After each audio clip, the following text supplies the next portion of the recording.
So hello everyone, स्वागत है आप सभी का इस यूट्यूब चैनल स्टडी आईएएस पर। और यहाँ पर हम प्रस्तुत करने जा रहे हैं लेक्चर नंबर 3 आपके इस कोर्स का, जिसका नाम है marathon course on government scheme. तो सारी की सारी गवर्नमेंट स्कीम हम यहाँ पर डिस्कस कर रहे हैं एक एक करके। और ये स्कीम जो है वो यूपीएससी सिविल सर्विसेज एग्जामिनेशन के पर्सपेक्टिव से इम्पोर्टेंट हैं। तो ये लेक्चर नंबर 3 होने जा रहा है, प्रेजेंटेड ओनली बाय मी राहुल। नाम तो सुना ही होगा। अगर पुराने लेसन्स नहीं देखे हैं, पुराने लेसन्स का मतलब लेक्चर नंबर 1 और 2 अगर आपने नहीं देखा है तो आप वो लेक्चर देख लीजिएगा। वहां पर हमने मिनिस्ट्री ऑफ एग्रीकल्चर और मिनिस्ट्री ऑफ एग्रीकल्चर के अलावा जो डेयरी फिशरीज और एनिमल हस्बेंड्री है, ये दो मिनिस्ट्रीज हमने पहले लेक्चर में कवर की थी। और लेक्चर नंबर 2 के अंतर्गत हमने मिनिस्ट्री ऑफ आयुष कवर की थी। हमने बात की थी मिनिस्ट्री ऑफ सिविल एविएशन की, बात की थी मिनिस्ट्री ऑफ कोल की, जिसके अंदर हमने शक्ति पोर्टल और बाकी सारी चीजें देखी थी।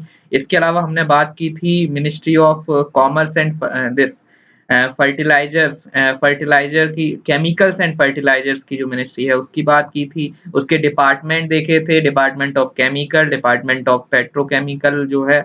और इसके अलावा उसकी हमने प्लास्टिक पार्क वाली स्कीम देखी थी। इसके अलावा डिपार्टमेंट ऑफ फार्मास्यूटिकल भी देखा था, जिसकी बल्क ड्रग पार्क और मेडिकल डिवाइस पार्क की जो स्कीम्स हैं वो डिस्कशन में ली थी। इसके अलावा पीएम बीजेपी वगैरह भी हमने डिस्कशन में लिया था, जो बेसिकली भारतीय जनौषधि केंद्र हैं। तो वो सारी चीजें हमने डिस्कशन में ली थी। इसके अलावा फर्टिलाइजर की हमने यूरिया सब्सिडी और न्यूट्रिएंट बेस्ड सब्सिडी ये सब देखा था। सिविल एविएशन की उड़ान देखी थी और आयुष के बहुत सारे वो नेशनल मिशन देखा था, नेशनल मिशन ऑन आयुष और अदर इनिशिएटिव्स भी देखे थे। इसके अलावा हमने और भी काफी चीजें लेक्चर नंबर 2 में डिस्कशन में ली थी। आज बात करने वाले हैं लेक्चर नंबर 3 की। शुरू करने से पहले बताना चाहूंगा दैट अनअकैडमी प्लस की तरफ अगर सब्सक्रिप्शन की तरफ आगे बढ़ रहे हो then you can basically enrol as of now, क्योंकि अभी आप अगर एनरोल करेंगे तो आपको पता चलेगा कि 2021 की प्रिपरेशन शुरू हो चुकी है। ये बैच जो है वो आप इनमें एनरोल कर सकते हैं। अलग अलग एक सब्सक्रिप्शन में आप अलग अलग एजुकेटर्स के भी वीडियोस देख सकते हैं और पूरा बैच भी आप कोई भी वीडियोस किसी भी बैच के देख सकते हैं। ठीक है, तो बैच में भी आप एक्सेस ले पाएंगे, इंडिविजुअल एजुकेटर्स से भी एक्सेस ले पाएंगे, ऑप्शनल भी पढ़ पाएंगे, जीएस भी पढ़ पाएंगे, इंटरव्यू प्रीलिम सारी चीजें। ओके, इसके अलावा इसको करेंगे कैसे? अनअकैडमी ऐप डाउनलोड कीजिए, गेट सब्सक्रिप्शन का ऑप्शन आएगा, you have to click here. और क्लिक करने के बाद ऐसा एक टैब आएगा यूपीएससी सीएसई सब्सक्रिप्शन का, जहां पर आपको अलग अलग पीरियड का सब्सक्रिप्शन देखने को मिल रहा है। लेट्स से एग्जाम्पल के तौर पर अगर आप 24 मंथ्स के सब्सक्रिप्शन को लेना चाहेंगे तो अभी जो फी है वो इतनी है, 75% ऑफ है। और अगर यहाँ पर क्लिक कर दोगे तो आप दूसरे टैब में पहुंच जाओगे, जहां पर आपको यहाँ पर पूरा जो जीएसटी वगैरह है वो लिखा हुआ है, बिलिंग का ये टैब है। तो यहाँ आप स्टडी आईएएस का कोड अप्लाई कर सकते हैं। स्टडी आईएएस का कोड इज इम्पोर्टेंट थिंग, अगर अप्लाई कर दोगे तो 10% ऑफ मिल जाएगा। तो ये कोड आप इसको नोट डाउन कर सकते हैं, चैनल का नाम है वही कोड है, तो आप इसको यूज कर सकते हैं। Same goes with 12 month 6 month, जो भी आप लेना चाह रहे हैं you can use this code to get extra discount. और जो लोग 2020 के लिए प्रिपरेशन कर चुके हैं और मॉक की तैयारी कर रहे हैं, यानी मॉक टेस्ट से अपनी प्रिपरेशन को जज करना चाहते हैं, तो you can basically enrol in this UPSC CSE championship series. Okay, तो एनरोल कर सकते हैं, इस मॉक टेस्ट में फ्रीली अवेलेबल है। ये मेरे बारे में कुछ क्रीडेंशियल। और शुरू करते हैं आज की कहानी। आज बात करेंगे कुछ मिनिस्ट्रीज की। ठीक है, तो शुरू करने से पहले डायरेक्ट मैं पहुंचना चाहूंगा कि हम कहाँ से शुरू करें। आज बाकी सारी मिनिस्ट्री तो कवर करेंगे ही, उसके पहले मैं शुरुआत करना चाह रहा हूँ मिनिस्ट्री ऑफ जल शक्ति से, because this is most important thing. तो जल शक्ति मिनिस्ट्री से हम बात करना शुरू करते हैं। ओके, सो पहली हम यहाँ पर आज के लेक्चर नंबर 3 में पहली जो मिनिस्ट्री देखने जा रहे हैं वो है मिनिस्ट्री ऑफ जल शक्ति। ये रिसेंटली बनी थी। इसके पीछे बैकग्राउंड में आपको पता होना चाहिए दैट अलग अलग मिनिस्ट्रीज थी। उन मिनिस्ट्रीज का नाम कमेंट में बताओगे कि किनको मर्ज करके मिनिस्ट्री ऑफ जल शक्ति बनी है।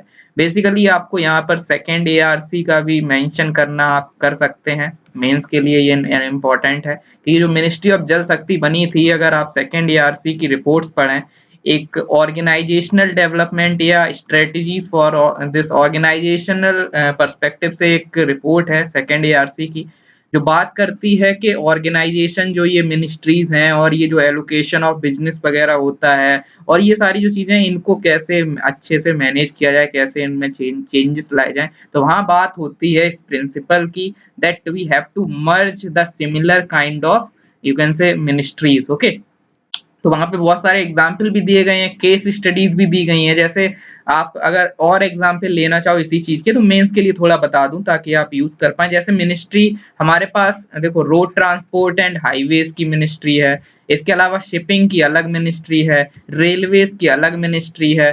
तो देख रहे हो अलग अलग मोड ऑफ ट्रांसपोर्ट, और सिविल एविएशन की अलग मिनिस्ट्री है। तो अलग अलग मोड ऑफ ट्रांसपोर्ट, ठीक है, पानी वाले के लिए अलग, हवा वाले के लिए अलग, रोड वाले के लिए अलग, तो अलग अलग मिनिस्ट्रीज हैं। है तो ये ओवरऑल ट्रांसपोर्ट ना, तो एक मिनिस्ट्री ऑफ ट्रांसपोर्ट होनी चाहिए जिसमें ये सारे डिपार्टमेंट बना दो, है ना, तो ऐसा भी हो सकता है। ठीक है, तो इस तरीके से आप चीजों को एनालाइज कर सकते हैं। Okay, so let's get started with the first scheme under ministry of Jal शक्ति, जो आपकी स्क्रीन पर आपके सामने ये रही, स्वच्छ भारत मिशन। स्वच्छ भारत मिशन ग्रामीण, तो याद रखना स्वच्छ भारत मिशन ग्रामीण जो है वो मिनिस्ट्री ऑफ जल शक्ति में आता है, मिनिस्ट्री ऑफ रूरल डेवलपमेंट से लेना देना नहीं है। ये चीज इंपॉर्टेंट हो जाती है बिकॉज जो अर्बन वाला स्वच्छ भारत मिशन है, जैसे ये ग्रामीण है ऐसे ही एक अर्बन है, स्वच्छ भारत मिशन अर्बन, अर्बन वो बेसिकली आपका मिनिस्ट्री ऑफ ये जो अर्बन अफेयर्स की, हाउसिंग एंड अर्बन अफेयर्स, तो वो उसमें आता है। तो आप एनोलॉजी के चक्कर में रूरल डेवलपमेंट में लगा सकते हो ये ग्रामीण। तो that's why it is important to remember कि स्वच्छ भारत मिशन इसमें आता है जल शक्ति में। ठीक है, सो दिस इज समथिंग जो आपको याद रखना है। ठीक है, इसमें है क्या बेसिकली, ये मैं इसके फीचर्स आपको बता रहा हूँ। इसके फीचर्स क्या हैं, इधर आपको मिलेगा कि इसका इम्प्लीमेंटेशन जो है वो कैसे हो रहा है। ठीक है, इसके पिलर्स क्या क्या हैं, इसके कंपोनेंट्स क्या क्या हैं। तो सबसे पहले फीचर्स क्या है, ये एक मास कैंपेन है। ठीक है, तो ये बहुत इंपॉर्टेंट है। ये इंपॉर्टेंट इसलिए भी हो जाता है कि आप इसमें ये सीखोगे कि कैसे आप अलग अलग स्कीम्स को सक्सेसफुल बना सकते हो, बिकॉज बाई एंड लार्ज स्वच्छ भारत मिशन जो है वो एक सक्सेसफुल स्कीम बना था। तो सक्सेसफुल यहाँ पर हमें कुछ हद तक इसमें देखने को मिला अगर और स्कीम जो आती हैं उनसे कंपेयर किया जाए।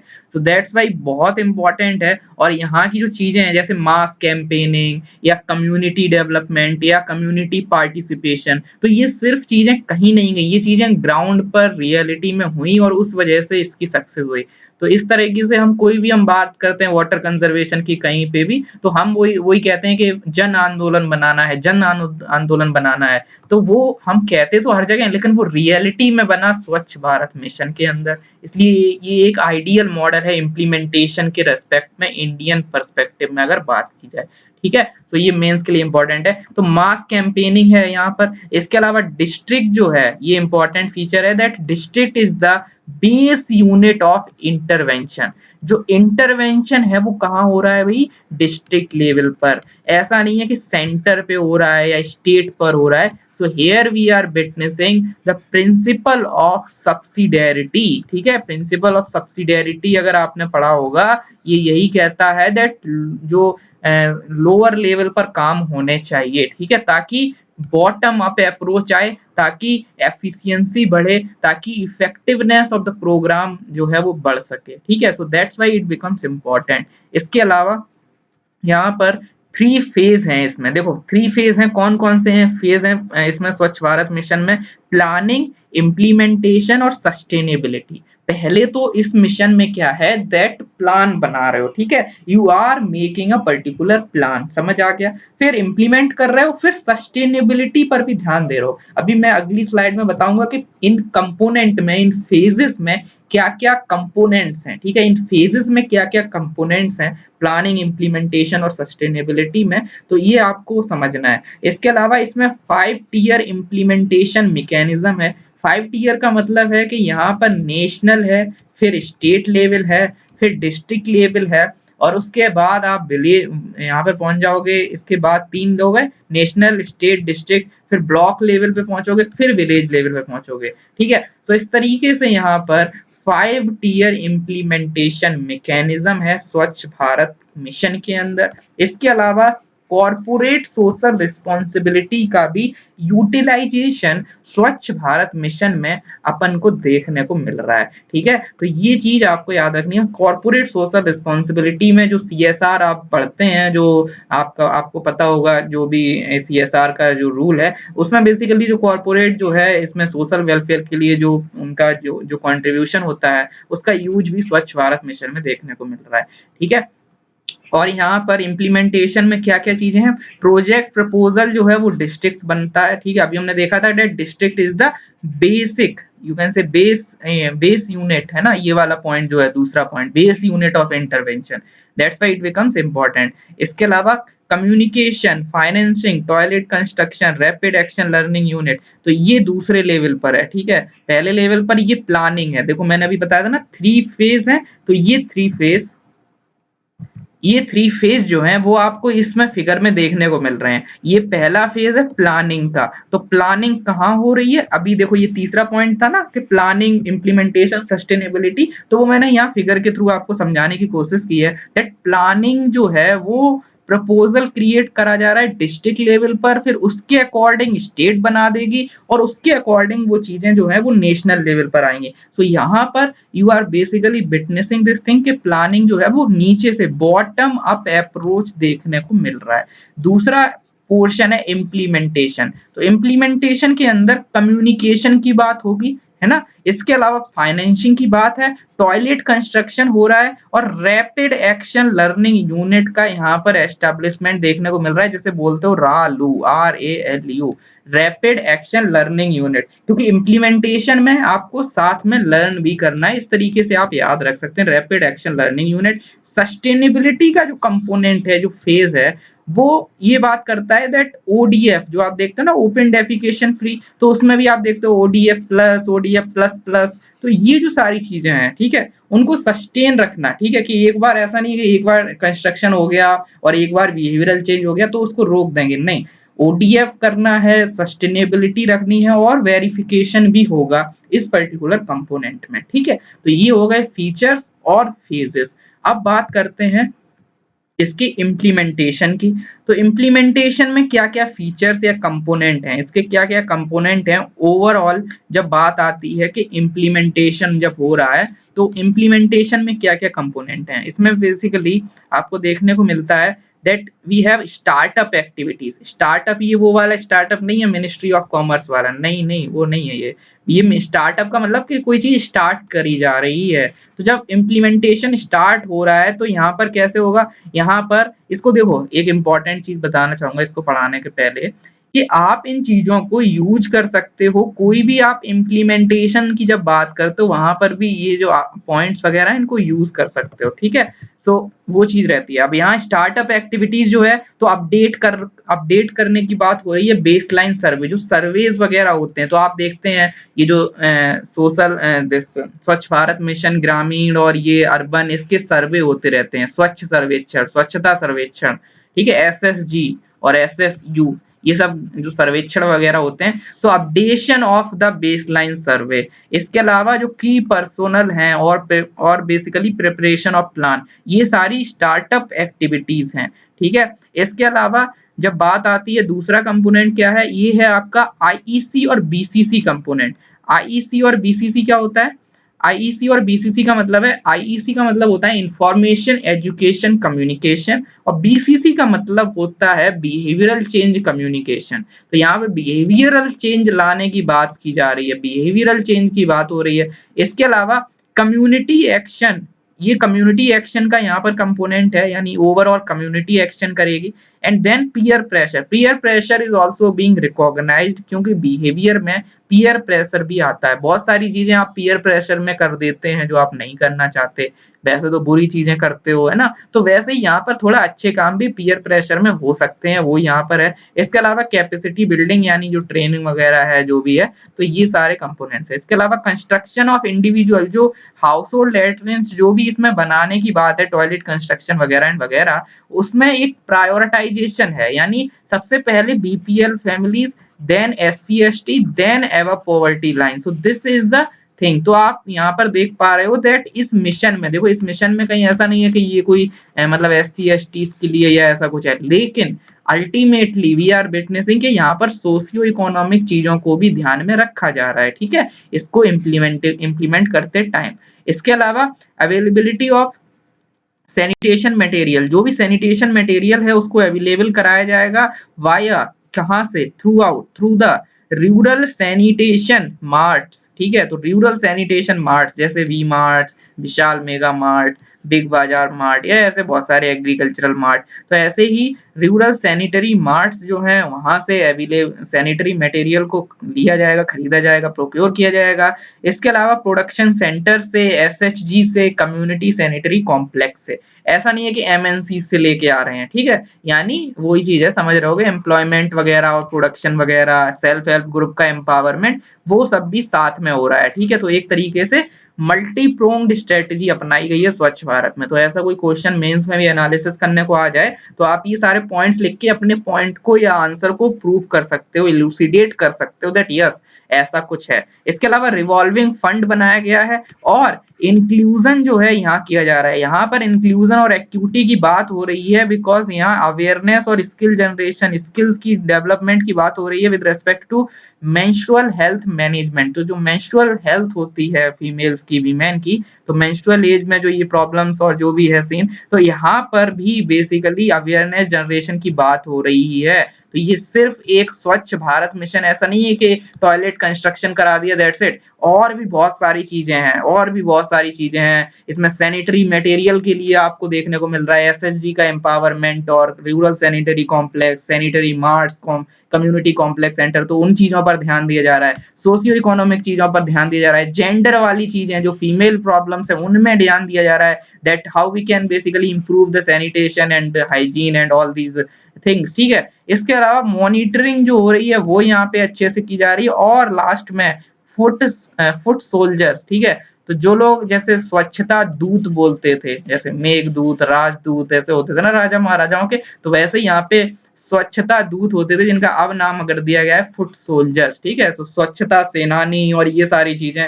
नाम दिए जा रहे हैं। तो यहाँ पर मोटिवेशनल एस्पेक्ट भी है और solid and liquid resource management का एक कंपोनेंट है। तो ये सारे इम्प्लीमेंटेशन में मैकेनिज्म है जो यूज किए जा रहे हैं, ये सारे आपके देखने को मिलेंगे कि फीचर्स हैं और ये सारे आपके फेजेस हैं, ठीक है। तो इस तरीके से स्वच्छ भारत मिशन हमने पढ़ लिया। अब बात करते हैं अटल भूजल योजना की, the scheme number 2 of today's lecture. Atal Bhujal Yojana ये एक सेंट्रल सेक्टर स्कीम है, पहली चीज तो ये, और इसके अलावा ये इम्प्लीमेंट की जाएगी फ्रॉम 2020 से लेके 2024-25 तक, ठीक है। तो इतना इसका टाइम पीरियड है, 4 साल, ठीक है, 21 से 25 बोल दो या 20 से 24, ठीक है। तो इस तरीके से 20-21 से लेके 24-25 तक की ये स्कीम है, याद रखना 23-24 मत सोच लेना, ठीक है, 24-25 है ये, ठीक। इसके अलावा यहाँ पर ये चीज याद रखनी है दैट यहाँ पर वर्ल्ड बैंक की असिस्टेंस है। आगे 2 स्कीम और आज ही के दिन हम डिस्कशन में लेंगे जिनमें आपको वर्ल्ड बैंक का असिस्टेंस देखने को मिल रहा है, ठीक है, तब मैं आपको याद कराऊंगा कि अटल वाली में भी था, इसलिए ये इंपॉर्टेंट भी हो जाती है दैट यहाँ पे वर्ल्ड बैंक का असिस्टेंस है। और अटल भूजल योजना बेसिकली एक ऐसी स्कीम है जहाँ पर जो आपको देखने को मिलता है वाटर को कंजर्व करना है, उसको उसको प्रॉपरली यूटिलाइज करना है, उसको वेस्ट नहीं करना है, ये सारे इसके मेन फीचर्स हैं। और ये इम्प्लीमेंट याद रखना कि पूरी दुनिया तो नहीं है वैसे भी, पूरे इंडिया में नहीं हो रही है, ये पूरा इंडिया में नहीं हो रही कि पूरा इंडिया जानता है, नहीं नहीं ऐसा कुछ नहीं है, पूरा इंडिया नहीं जानता। अटल भूजल योजना जो है वो कुछ चुनिंदा स्टेट्स के प्रायोरिटी एरियाज में हो रही है, जैसे गुजरात, हरियाणा, कर्नाटक, मध्य प्रदेश, महाराष्ट्र, राजस्थान, उत्तर प्रदेश। तो ओवरऑल यहाँ पे 7 स्टेट्स हैं, 1 2 3 4 5 6 एंड 7 स्टेट्स आर देयर जहां पर अटल भूजल योजना हो रही है। तो ऑल पे ट्रिक करके मत चले आना प्रीलिम्स में, याद रखना यही बातें तो एग्जाम में याद आती हैं, ओके। इसके अलावा जो ये एरियाज हैं, अब आप कहोगे कि यार हमारा एरिया तो इसमें आया ही नहीं या हमारा एरिया इसमें आ गया, तो ये एरियाज की इंपॉर्टेंस क्या है। एरियाज की इंपॉर्टेंस ये है कि ये एरियाज जो हमने अभी पढ़े हैं ना, जो यहाँ देखो पंजाब नहीं है, याद रखना पंजाब इज नॉट हेयर, ठीक है, क्योंकि आप वाटर की दिक्कत की सुन के आप पंजाब में चले जाओगे, ठीक है, लिंक कर दोगे उसको ग्रीन रिवॉल्यूशन से, तो ये ध्यान रखना। हरियाणा है, इसके अलावा और भी और स्टेट्स हैं, एमपी है, यूपी है, ठीक है, तो ये चीज़ ध्यान रखना। जो ये नॉर्थ इंडिया का रीजन है वो सब है, गुजरात, राजस्थान सब कुछ है, एमपी भी है, यूपी भी है, लेकिन पंजाब नहीं है। हरियाणा तो है, पंजाब नहीं है, याद रखना, पंजाब में कंफ्यूज हो सकते हो। इसके अलावा कवर, यहाँ पे ये एरिया जो है इनकी खास बात ये है दैट ये जो एरिया है इनमें 2 major types of ground water system आपको देखने को मिल जाएगा। एक एल्यूवियल वाला और एक हार्ड रॉक एक्विफायर्स वाला। ठीक है, तो ग्राउंड वाटर जो होता है ना, तो ग्राउंड तो अलग अलग तरीके का हो सकता है, तो यहाँ पे एलुवियल वाला जो ग्राउंड वाटर है और हार्ड रॉक के अंदर जो एक्विफायर्स हैं, तो दोनों तरीके का यहाँ पे देखने को मिलता है इन एरियाज में, तो ये इनकी खास बात है। इसके अलावा ये जो एरियाज हैं ये 25% of the total number of over exploited critical and semi critical blocks जो हैं वो इन 7 स्टेट्स में आते हैं। 25% ऑफ टोटल जो भी क्रिटिकल एरियाज हैं, मतलब इनमें एक तरीके की कह सकते हो ये हॉट स्पॉट है। जैसे कोरोना वायरस के कुछ हॉट स्पॉट बन गए हैं, वैसे ही अटल भूजल योजना ने आइडेंटिफाई किया है कि ये जो 7 आपकी स्टेट्स हैं, ये जो 7 आपकी देखने को मिल रही हैं स्टेट्स और इनमें जो ब्लॉक्स हैं, तो हमें पता चला है कि 25% इस तरीके के हैं जो बहुत ज्यादा एक्सप्लॉइटेड, ओवर एक्सप्लॉइटेड, क्रिटिकल और सेमी क्रिटिकल कैटेगरी में आते हैं, इसलिए यहाँ पर इंटरवेंशन की सख्त जरूरत है। I hope you are getting it. इसके अलावा कन्वर्जेंस भी है अदर स्कीम्स के साथ।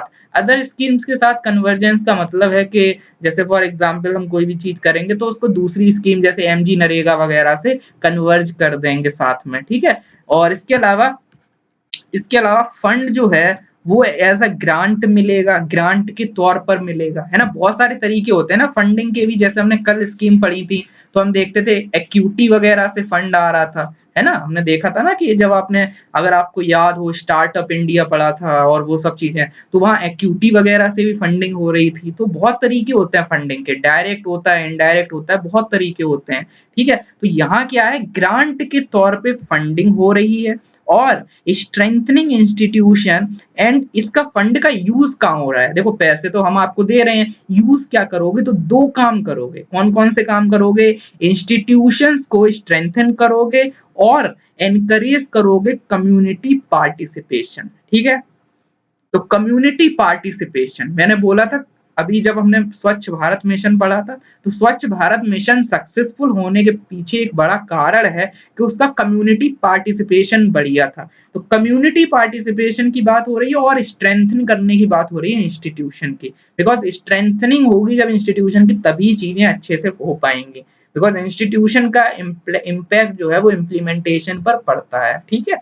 एज पर इकोलॉजिकल अप्रोच, या आप कह सकते हो अगर माहौल के हिसाब से आप समझ सकते हो ना, तो वो बिहेवियरल चेंज तभी आएगा जब इंस्टीट्यूशन जो है वो स्ट्रांग होगी, ठीक है। So I hope you are getting it now. The next scheme, the third number of the scheme, तीसरे नंबर की स्कीम आज की, नमामि गंगे प्रोग्राम, नमामि गंगे योजना। ये बेसिकली नाम से ही क्लियर है कि ये गंगा रिवर की बेसिकली साफ सफाई के लिए है, नमामि गंगे। तो यहाँ पे बेसिकली यहाँ पे क्या बात है, to clean and to protect the Ganga river, Ganga river को साफ करना है और उसको सुरक्षित रखना है। यहाँ पे इसमें और चीजें हैं जैसे वाटर शेड मैनेजमेंट, ये सारे इसके ऑब्जेक्टिव्स हैं जो हम इस स्क्रीन पर देख रहे हैं, ठीक है। वाटर शेड मैनेजमेंट जो है वो यहाँ पर एक कंपोनेंट है।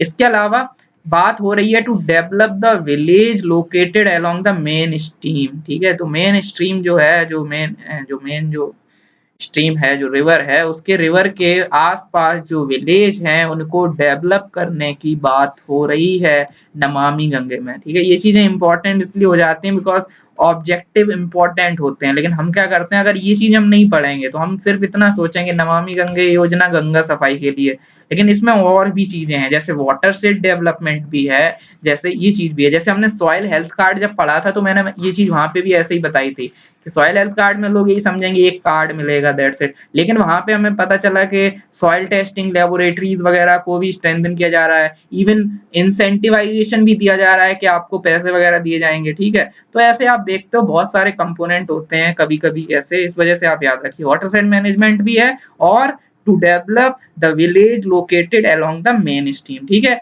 इसके अलावा riverfront management is also there. तो रिवर फ्रंट जो होता है ना, रिवर फ्रंट जो है उसके मैनेजमेंट, वाटर शेड का मैनेजमेंट, रिवर फ्रंट का मैनेजमेंट, इसके अलावा एक्वेटिक लाइफ है जो, ठीक है, जीव जंतु जो रहते हैं जैसे डॉल्फिन वगैरह, गैंगीज डॉल्फिन वगैरह एंड वगैरह, तो उनके कंजर्वेशन की बात और यहाँ पर हो रही है, ठीक है। सिर्फ ऐसा नहीं है कि प्रोटेक्शन ऑफ गंगा रिवर, के गंगा रिवर में कूड़ा कचरा ना हो या गंगा रिवर साफ करनी, नहीं, उसके अलावा भी बहुत सारी चीजें हैं, ठीक है। और ये तो कह सकते हो लिंक भी हैं एक तरीके से। इसके अलावा creating coordination between different ministries involve, तो जो भी मिनिस्ट्रीज इन्वॉल्व हैं, जैसे फॉर एग्जांपल अलग अलग होंगी, जैसे यहाँ पे अगर कंजर्वेशन की बात होगी तो यहाँ पे एनवायरनमेंट से रिलेटेड आपको चीजें देखने को मिलने लगेंगी, ठीक है। So that's why it is important to understand कि यहाँ पर मिनिस्ट्रीज के कोऑपरेशन की भी बात हो रही है, क्योंकि गंगा रिवर की अगर साफ सफाई हो रही है तो मिनिस्ट्री ऑफ जल शक्ति तो है ही, लेकिन और भी आएंगी। अब जैसे गंगा में अगर गंगा को अगर लेट से वहां पे अगर ट्रांसपोर्टेशन वगैरह हो रहा है लेट से, ठीक है, अभी हमने देखा जो वाटरवेज वगैरह बन रहे हैं, ठीक है, तो अगर ऐसा कुछ हो रहा है तो वहां पे मिनिस्ट्री, शिपिंग वगैरह की मिनिस्ट्री भी आ जाएगी। अगर एनवायरनमेंट की बात हो रही है, कंजर्वेशन, गैंगीज डॉल्फिन या ऐसी बात हो रही है, तो वहां पे आपको देखने को मिलेगा एनवायरनमेंट मिनिस्ट्री आ जाएगी, उसकी बॉडीज आ जाएंगी, IUCN स्टेटस और वो सब आ जाएगा। तो ऐसे करके आप चीजें समझिए। इसके अलावा नमामि गंगे योजना जो है, इसके फीचर्स क्या हैं? अभी हमने क्या पढ़ा था, तो सर ये क्या था, ये फीचर्स नहीं थे, ये ऑब्जेक्टिव थे कि ये करना है। फीचर्स जो है वो ये हैं that it will cover 8 states, UTs और 47 टाउन्स और 12 reverse. This is important, this is important for your prelims, क्योंकि अगर नॉर्मल अगर एजुकेशनल गैस लगाओगे ना प्रीलिम्स में तो गलत होता है।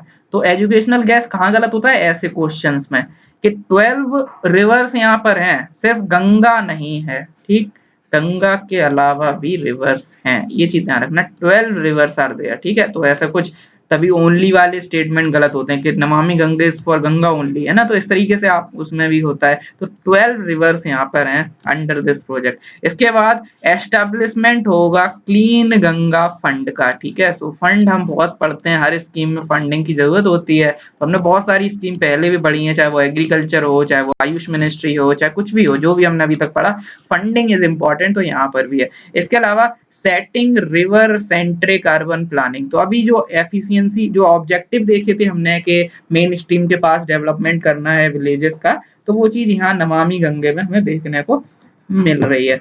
इसके अलावा नमामि गंगे योजना में यहाँ पर 3 तरीके के आपको देखने को मिल रहे हैं दैट हमारे टारगेट्स हैं, या 3 तरीके के यहाँ पे आप कह सकते हो, इनको फीचर्स में ही लिख सकते हो दैट यहाँ पे, ये मैंने बस अलग इसलिए कर दिया ताकि आपको अलग से एक साथ नहीं किया, क्योंकि यहाँ पर आपको अलग से ये चीजें याद होनी चाहिए दैट यहाँ पे नमामि गंगे में कुछ नहीं है, यहाँ पे एक स्ट्रेटजी है जिसमें 3 टारगेट या 3 आपकी एक्टिविटीज हैं, entry level activity, medium term activity और लॉन्ग टर्म एक्टिविटी, ठीक है। ये इसके फीचर्स हैं, यानी इसका मतलब ये है कि जब एंट्री लेवल शुरू, जैसे आप देखते हो ना, आप कुछ काम करते हो तो आप एक प्रोसेस में चलते हो। फॉर एग्जांपल हमने जब स्वच्छ भारत मिशन के पहले, अभी हमने पढ़ा नहीं है, जब हम पढ़ेंगे हम देखेंगे कि एक योजना थी सरकार की, अटल दिस दीनदयाल उपाध्याय ग्राम ज्योति योजना।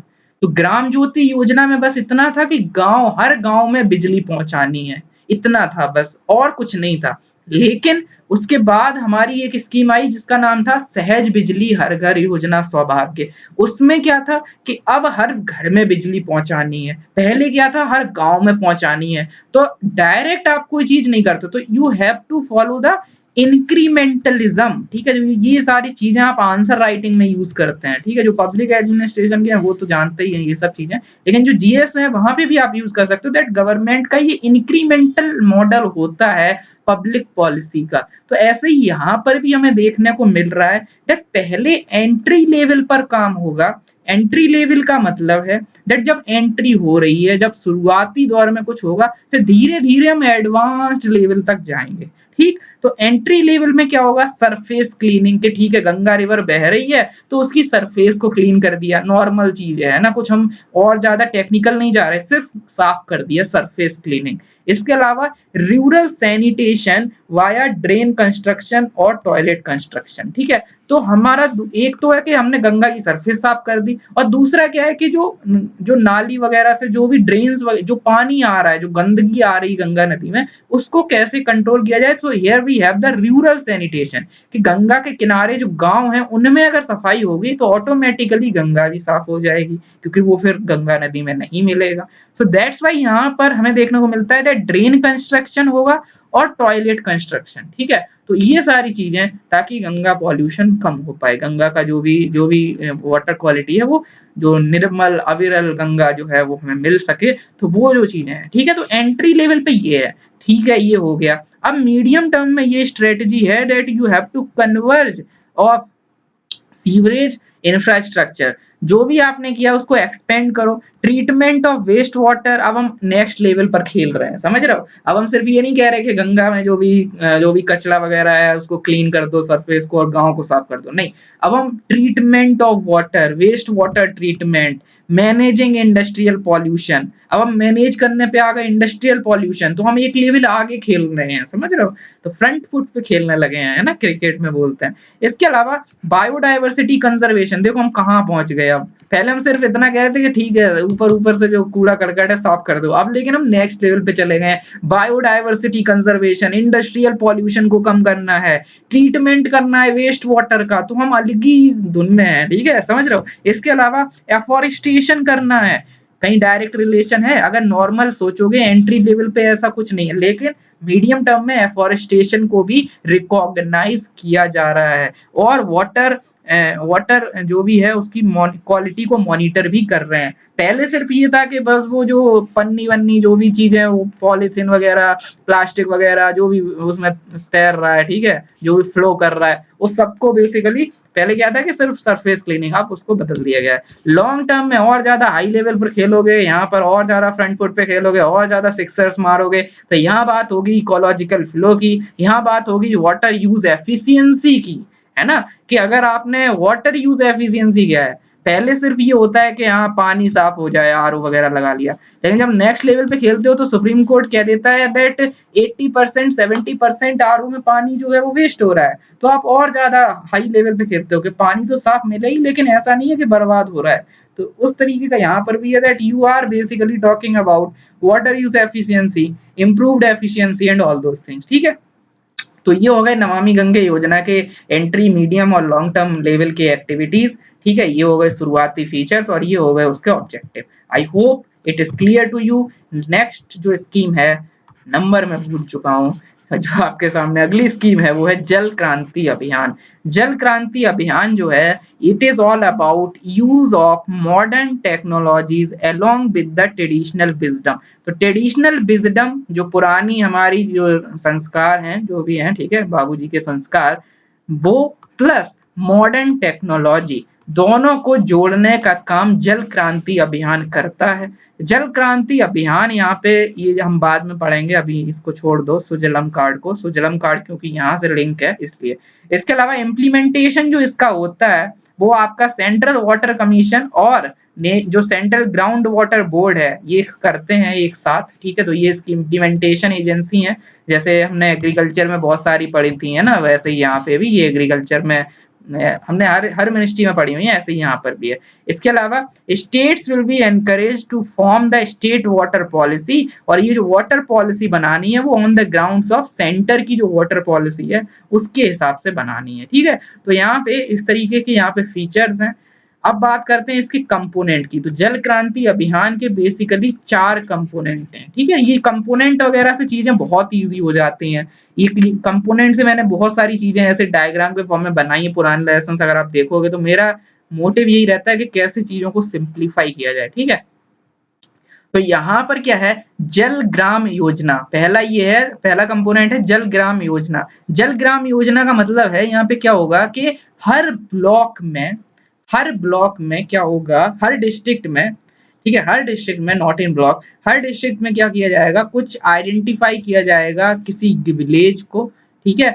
और आइडेंटिफाई करने के बाद वो विलेज जहाँ पे पानी वानी की जहाँ पे स्कैर्सिटी है उसको आइडेंटिफाई किया जाएगा, और यहाँ पे ये 2 लोगों को नॉमिनेट टाइप का किया जाएगा। एक नॉमिनेशन जो पंचायत है, वहां की पंचायत जो होगी उस पंचायत में से कोई एक इंडिविजुअल लिया जाएगा, मतलब जो भी रिप्रेजेंटेटिव है पंचायत में, पंचायत के जो मेंबर हैं, वार्ड मेंबर वगैरह एंड वगैरह, तो उनमें से एक को रिप्रेजेंटेशन दिया जाएगा और जो वहाँ पे वाटर यूज एसोसिएशन जो है उसमें से एक मेंबर लिया जाएगा। ठीक है, अगर वो मेल है तो जल मित्र बोलेंगे, अगर फीमेल है तो नीर नारी बोलेंगे। ठीक है, तो इनको वहां से ले लिया जाएगा, आइडेंटिफाई कर लिया जाएगा और इनको एक अकाउंटेबिलिटी या एक जिम्मेदारी दे दी जाएगी दैट आपको अवेयरनेस क्रिएट करनी है, तभी तो क्रांति आएगी, है ना, ऐसे समझो ना, तभी तो क्रांति आएगी। तो जल क्रांति अभियान जल ग्राम की बात करता है। जल क्रांति अभियान के अंदर जल ग्राम योजना है या जल ग्राम एक आइडेंटिफाई किया जाएगा। ये उसी तरीके से है जैसे नीति आयोग ने एस्पिरेशनल डिस्ट्रिक्ट प्रोग्राम में कुछ एस्पिरेशनल डिस्ट्रिक्ट आइडेंटिफाई किए हैं कि यार यहाँ पर बहुत जरूरत है डेवलपमेंट की। ऐसे ही जल क्रांति में जो जल ग्राम होंगे उनका मतलब ये है कि यहाँ पर बहुत जरूरत है पानी को बचाने की, कंजर्व कराने की एंड ऑल, तो हमें यहाँ क्रांति लानी है। अब यहाँ क्रांति कैसे लाएगी, जब वहां पर कोई लीडर हम आइडेंटिफाई करें तो उनको जल मित्र और नीर नारी बोला जाएगा। ठीक है, तो ये आपको याद रखना है जल ग्राम योजना में। ये भी याद रखना है कि ये डिस्ट्रिक्ट पर हम आइडेंटिफाई यहाँ पे कर रहे हैं, तो आप इन चीजों को लिंक भी कर सकते हो, जैसे हमने और स्कीम्स पढ़ी हुई हैं, जैसे मिनिस्ट्री ऑफ आयुष में जब हम बात कर रहे थे नेशनल आयुष मिशन में, तो हम वहां पे ब्लॉक में एक विलेज आइडेंटिफाई कर रहे हैं, तो ऐसे आप चीजों को ध्यान रखिएगा। इसके अलावा development of model command area, तो मॉडल कमांड एरिया यहाँ पर बनाए जाएंगे, पॉल्यूशन को कम किया जाएगा और मास अवेयरनेस लाया जाएगा, तभी तो क्रांति आएगी। समझ आ गया? तो इस तरीके से आपको पिलर्स याद रखने हैं कि इस स्कीम के ये पिलर्स हैं। ये चीजें मेंस जब दोगे ना तब समझ आएगा, अभी तो लग रहा होगा कि यार क्या है ये, लेकिन जो लोग पहले से मेंस दे चुके हो या देने जिनको थोड़ा सा आइडिया आंसर राइटिंग का, आपको पता चलेगा कि दैट ये चीजें बहुत हेल्प करने वाली हैं जब आप एग्जाम दोगे, कि आपको याद आएगा जल क्रांति में मैंने लेक्चर में ये बनाया हुआ था, तो आप वहां पर अच्छे से यूज कर पाओगे। Okay, so I hope you are getting this. Now let's move on to the next thing जो है नेशनल हाइड्रोलॉजी प्रोजेक्ट। ये क्या है? ये एक सेंट्रल सेक्टर स्कीम है, सेंट्रल सेक्टर स्कीम है। तो अटल भूजल योजना कैसी थी? वो भी सेंट्रल सेक्टर थी। अच्छा, उसके अलावा और जो स्कीम पढ़ी थी हमने, जो हमने स्वच्छ भारत मिशन, तो वहां ऐसा कुछ हमें वहां पे मतलब वो तो एक तरीके की अलग तरीके की स्कीम है, तो आप ऐसे सेंट्रल सेक्टर स्कीम यहाँ पे है, ये याद रखना। ठीक है, तो यहाँ पे सेंट्रल सेक्टर है सपोर्टेड बाई वर्ल्ड बैंक, फिर से वर्ल्ड बैंक, अटल भूजल में भी तो था वर्ल्ड बैंक, यहाँ पर भी है, चलो याद कर लो दोनों चीजें। ठीक है, इसके अलावा to set up the system of timely and reliable water source data fund. ठीक है, तो जो डाटा वगैरह है, टाइमली और रिलायबल डाटा का जो रिसोर्स है, वाटर रिसोर्स का जो डाटा वगैरह है, उसको यहाँ पे बनाया जाएगा।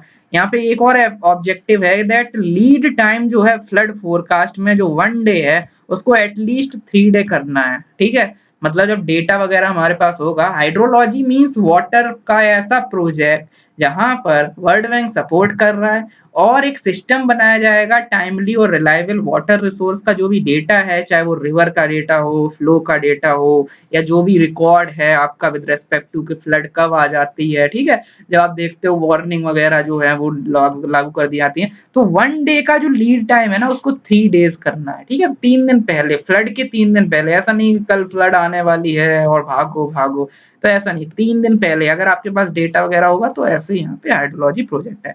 और जो एनएचपी है वो गैदर करेगा हाइड्रोमेट्रोलॉजिकल डेटा। ठीक है, तो हाइड्रोमेट्रोलॉजिकल डेटा जो है वो गैदर करेगा। ठीक है, तो ये चीज ध्यान रखना। और एक चीज और ध्यान रखना, जो हमारा इंडियन मेट्रोलॉजिकल डिपार्टमेंट है आईएमडी, हाइड्रोलॉजी भी यही डिपार्टमेंट देखता है। इसका नाम तो मेट्रोलॉजिकल डिपार्टमेंट है लेकिन हाइड्रोलॉजिकल डिपार्टमेंट कोई अलग से नहीं है, आईएमडी ही वो काम देखता है। ठीक है, इसके अलावा फैसिलिटेट करेगा यहाँ पर integration of water resource management by adopting river basin approach. तो यहाँ पर रिवर बेसिन अप्रोच है, अगेन इंपॉर्टेंट है, not for your prelims, prelims में भी आ सकता है, उसका कोई आता पता नहीं है, लेकिन मेंस के लिए ये इंपॉर्टेंट है। कौन सा? रिवर बेसिन अप्रोच यहाँ पर लिया जा रहा है, इसलिए इंपॉर्टेंट है क्योंकि हमने एरिया बेस्ड अप्रोच पढ़ा हुआ है, हमने target based approach, beneficiary based approach, बहुत सारे अप्रोच पढ़े हैं। ये रिवर बेसिन अप्रोच जो है ये इंपॉर्टेंट है। ठीक है, तो कभी कोई आंसर राइटिंग में इसको यूज कर सकते हो रिवर बेसिन अप्रोच को, तो यहाँ पर यूज हो रहा है। रिवर बेसिन अप्रोच मतलब एक रिवर बेसिन का एक स्पेसिफिक डाटा और उस हिसाब से हम कर रहे हैं, वन साइज फिट ऑल को नहीं मान रहे हैं, हम अलग रिवर को अलग बेसिन के हिसाब से उसको एनालाइज कर रहे हैं। इसके अलावा इसमें बेसिकली कंपोनेंट भी हैं इसके इम्प्लीमेंटेशन के, तो in situ hydromet monitoring system and hydromet data acquisition system जो है वो यहाँ पर है। सेटिंग अप होगी नेशनल वाटर इंफॉर्मेटिक्स सेंटर, तो इंफॉर्मेटिक्स सेंटर जैसे नेशनल इंफॉर्मेटिक्स सेंटर एनआईसी होता है जो पोर्टल वगैरह बनाता है आपके बहुत सारे, तो वाटर इंफॉर्मेटिक्स सेंटर भी वाटर की इंफॉर्मेशन की यहाँ पे बात होगी। ठीक है, setting up of this thing recently setup to maintain the comprehensive water resource data. तो यहाँ पर जो जैसे आपका एनआईसी होता है ऐसे यहाँ पे नेशनल वाटर इंफॉर्मेटिक्स सेंटर बनाने की बात किसके अंदर है, नेशनल हाइड्रोलॉजी प्रोजेक्ट के अंदर, जो मिनिस्ट्री ऑफ जल शक्ति का एक इनिशिएटिव है और वर्ल्ड बैंक जिसको सपोर्ट कर रहा है। ये चीजें आपको याद रखनी है, दिस इज इट, ओके। और इसके अलावा water resource operation and management system, तो ये चीज इंपॉर्टेंट है दैट वाटर रिसोर्स ऑपरेशन और मैनेजमेंट सिस्टम यहाँ पर कंपोनेंट है, और वाटर रिसोर्स इंस्टीट्यूशन और कैपेसिटी बिल्डिंग। तो इंस्टीट्यूशन, मैनेजमेंट और ये सारे कीवर्ड्स जो आप आंसर्स में यूज कर सकते हो। अगली जो हमारी स्कीम है वो है आपकी dam rehabilitation and improvement project, drip drip 2.0। ये क्या है, ये बेसिकली नाम ही बता रहा है कि डैम को रिहेबिलिट करना है और इम्प्रूव करना है, to improve the safety and operational performance of selected existing dam. जो डैम है ना बने हुए, उनको एग्जिस्टिंग डैम को दो तरीके से हम क्या, एक तो रिहेबिलिटेट इम्प्रूव कर रहे हैं यानी उनकी सेफ्टी वगैरह पे उनकी सेफ्टी इम्प्रूव कर रहे हैं, उनकी परफॉर्मेंस को भी इम्प्रूव कर रहे हैं। देखो एक तो होता है कि डैम बना हुआ है तो वो सेफ रहे, ठीक है, इम्प्रूव द सेफ्टी, और उसकी परफॉर्मेंस भी एक काम करती है क्योंकि वो डैम कुछ काम करता है ना वाटर वगैरह का सीन, वाटर को कंजर्व करके इलेक्ट्रिसिटी जनरेशन, तो परफॉर्मेंस को इम्प्रूव करने की बात हो रही है। ठीक है, तो सेफ्टी और परफॉर्मेंस दोनों को इम्प्रूव करने की बात हो रही है, सेफ्टी परफॉर्मेंस एसपी। ठीक है, तो ड्रिप में तो इतने आई और पी याद कर लिया, तो एस और पी भी याद कर लो, सेफ्टी और परफॉर्मेंस। ठीक है, लेकिन ब्रैकेट में condition applied, terms and condition applied जैसे आपके एडवर्टीजमेंट में होती हैं, तो यहाँ पर सस्टेनेबल मैनर में हमें एफिशिएंसी बढ़ानी है। एफिशिएंसी तो तब भी बढ़ जाएगी जब अनसस्टेनेबल मैनर है ना, कि वो आप समझते हो ना, सस्टेनेबल अनसस्टेनेबल, सो वही चीज है। इसके अलावा to strengthen the dam safety institutional setup, तो हमने देखा एस और पी याद रखना है, सेफ्टी और परफॉर्मेंस, तो सेफ्टी के लिए सेफ्टी इंस्टीट्यूशनल सेटअप को स्ट्रेंथन करना है। अब याद करो जैसे अटल भूजल योजना में दो इनिशिएटिव थे, जो ग्रांट मिलेगा उसका दो तरीकों से यूज करना है, इंस्टीट्यूशन को स्ट्रेंथन करना है और दूसरा क्या था कि कम्युनिटी पार्टिसिपेशन लाना है। तो strengthening of institution is very important यार, तो वो तो हर जगह होगा ही ना, तो वही चीज यहाँ पर भी है, ऐसे याद करो, ऐसे लिंक कराया जाता है, एक बार नहीं पढ़ा जाता है। इसके अलावा 7 स्टेट्स, अटल में कितनी थी भूजल योजना में, वहां पे भी 7 स्टेट्स थी, यहाँ पर भी 7 स्टेट्स हैं। ठीक है, ये ठीक है, याद कर लो। इसके अलावा वर्ल्ड बैंक एडेड, लो भाई फिर से आ गया वर्ल्ड बैंक, तो वर्ल्ड बैंक हमने जल शक्ति के अंदर कितनी मिनिस्ट्रीज में कितनी उसमें देख लिया स्कीम में, 3 में। अटल भूजल में वर्ल्ड बैंक था, ओके। इसके अलावा हमारा जो दूसरी स्कीम थी कौन सी वाली, पिछली वाली एनएचपी, नेशनल हाइड्रोलॉजिकल प्रोजेक्ट, वहां पर भी एड था इसका, यहाँ पर भी एड है, लेकिन यहाँ एड 80% है, वाह भाई वाह। ठीक है, तो 80%, 80% aid is being given by this World Bank, aid जो है वो 80% है, बाकी 20% सिर्फ गवर्नमेंट का है। तो ये चीज ध्यान रखना, डैम रिहेबिलिटेशन इंप्रूवमेंट प्रोजेक्ट में ऐसा कुछ है। इसके अलावा इमरजेंसी एक्शन प्लान जो है वो प्रपोज किया गया है इसके अंदर, कि इमरजेंसी में कैसे एक्शन लेना है। ठीक है, तो सेफ्टी है ना, सेफ्टी तो परफॉर्मेंस में तो हमने बहुत काम बात कर ली, सस्टेनेबल डेवलपमेंट और स्ट्रेंथनिंग इंस्टीट्यूशन, वो ये वो, लेकिन सेफ्टी में क्या करेंगे, तो इमरजेंसी एक्शन प्लान करेंगे, हवन नहीं करेंगे। Okay, so this is all about dam rehabilitation. इसके अलावा लास्ट स्कीम जो इस पर्टिकुलर मिनिस्ट्री की है वो है जल जीवन मिशन। जल जीवन मिशन आपको पता है, पता नहीं है तो अभी बताते हैं। जल जीवन मिशन जो है इसके यहाँ ऑब्जेक्टिव देखने को मिल रहे हैं। पहला ऑब्जेक्टिव है FHTC और दूसरा ऑब्जेक्टिव है FTC, बस एच का अंतर है भाई, बहुत सिंपल, मजा आ गया। ठीक है, मजा तो आ गया होगा बिल्कुल, कि FHTC है और FTC है। Functional house hold tap connection, ठीक है, टैप कनेक्शन देना है, फंक्शनल होना चाहिए, चलने वाला होना चाहिए, हाउस होल्ड को देना है। तो पहला कंपोनेंट है कि एवरी रूरल हाउस होल्ड को, रूरल है अर्बन नहीं है, 2024 तक है 2022 तक नहीं है, ये चीजें ही तो एग्जाम में याद आएंगी जब 2022 दे के यूपीएससी कर देगा कंफ्यूज, और आप कहोगे हाँ यार 2022 में तो बहुत कुछ करना है, डबलिंग फार्मर इनकम करनी है, और 2022 में यार मेल न्यूट्रिशन का भी सफाया करना है, 2022 तक हमें फूड जो एफएसएसएआई है वो भी वहां पे स्कीम चला रही है कि ट्रांस फैट फ्री बनाना है, मतलब बहुत सारी चीजें, ठीक है मैं उसमें नहीं जा रहा हूँ क्या क्या करना है, फार्मर की इनकम डबल करनी है, 175 गीगावाट करना है, इसके अलावा टेलीकॉम में भी बहुत सारी स्कीम है, वहां 2022 का टारगेट है, 2022 में बहुत कुछ है, लेकिन जल जीवन मिशन में ऐसा नहीं है, हर जगह 2024 नहीं लगा देना, ये जल जीवन मिशन तो थोड़ा सा वैसा है जैसा आप नेशनल क्लीन ईयर प्रोग्राम पढ़ते हो, ठीक है वो 2024 तक के लिए है, ये भी 2024 तक के लिए है, ठीक है मतलब ये गवर्नमेंट का जो कार्यकाल है ना 2019 से लेकर 24 तक, तो उससे कोइंसाइड कर रहे हैं, ऐसे कुछ याद कर लेना, ठीक है। तो functional house hold tap connection provide करने हैं एवरी रूरल हाउस होल्ड को बाय 2024 एफएचटीसी, और एफटीसी प्रोवाइड करना है स्कूल को, आंगनबाड़ी को, ग्राम पंचायत की जो बिल्डिंग होती है ना, जो पंचायत वाली जो वेब सीरीज है उसमें देखी होगी, तो वहां पर भी, इसके अलावा हेल्थ सेंटर, तो इन जगहों पर प्रोवाइड करना है आपको ये पर्टिकुलर कह सकते हो एफटीसी, तो एफएचटीसी और एफटीसी है, जल जीवन मिशन कुछ नहीं है, समझ आ गया, बिल्कुल सिंपल है, समझ में आ गया। इसका यहाँ पे डाटा वगैरह भी है कि रूरल जो है वो वहाँ पे रूरल हाउस होल्ड में आज तक टैप वाटर सप्लाई नहीं हुई है, उसका बहुत लंबा चौड़ा डाटा है, 80% के आसपास कुछ है अप्रॉक्स, मेरे को कंफर्म याद नहीं है, बट ऐसा है, और इस वजह से जल जीवन मिशन जो है वो सरकार लेकर आई है। ये जो है ये अपग्रेडेड वर्जन है national rural drinking water programme का, ठीक है। तो ये सब रूरल की बात हो रही है, ये ध्यान रखना, ये सब 2024 तक की बात हो रही है, ये ध्यान रखना, और ये जो बात हो रही है ये आपको याद रखनी है। तो national rural drinking water programme था, 2009 में लॉन्च हुआ था, पुरानी वाली सरकार ने किया था, उसी का अपग्रेडेड वर्जन है जल जीवन मिशन। फंडिंग पैटर्न जो है वो 90-10 है स्पेशल कैटेगरी के लिए, और अदर्स के लिए 50-50 है।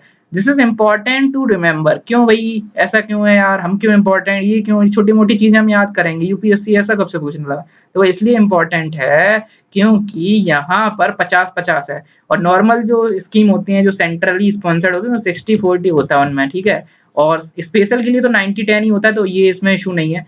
ये इशू तब हो जाता है जब 80 हो जाए, जैसे कल हमने एक स्कीम पढ़ी थी, ठीक है, उसमें 80% हो गया था सेंटर का कंट्रीब्यूशन, तो ये चीजें याद रखनी है, ठीक है।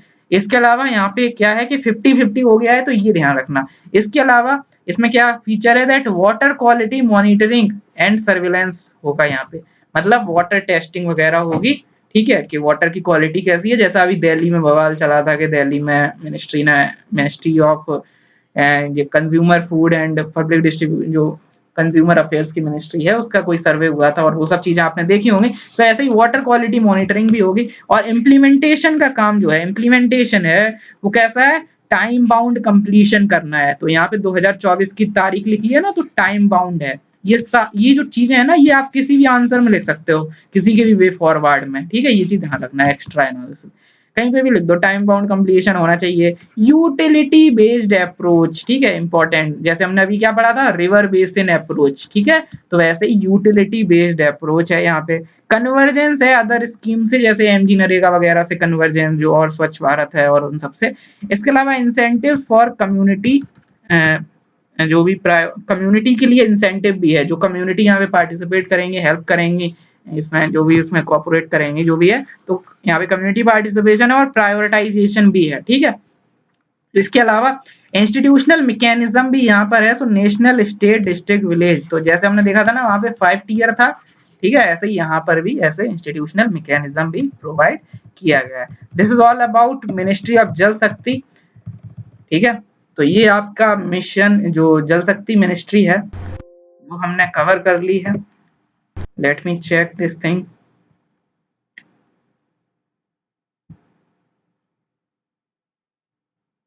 Okay, so let me restart, मतलब जो मिनिस्ट्री ऑफ जल शक्ति है वो हमने कवर कर ली है। अब बात करते हैं अगली मिनिस्ट्री की, थोड़ा सा रेस्ट ले लूं, थक जाते हैं आप लगातार बोलते। Okay, so okay, now let's move on to the next ministry, जो है मिनिस्ट्री ऑफ कम्युनिकेशन। जल शक्ति हो गई, अब कम्युनिकेशन की बात करते हैं।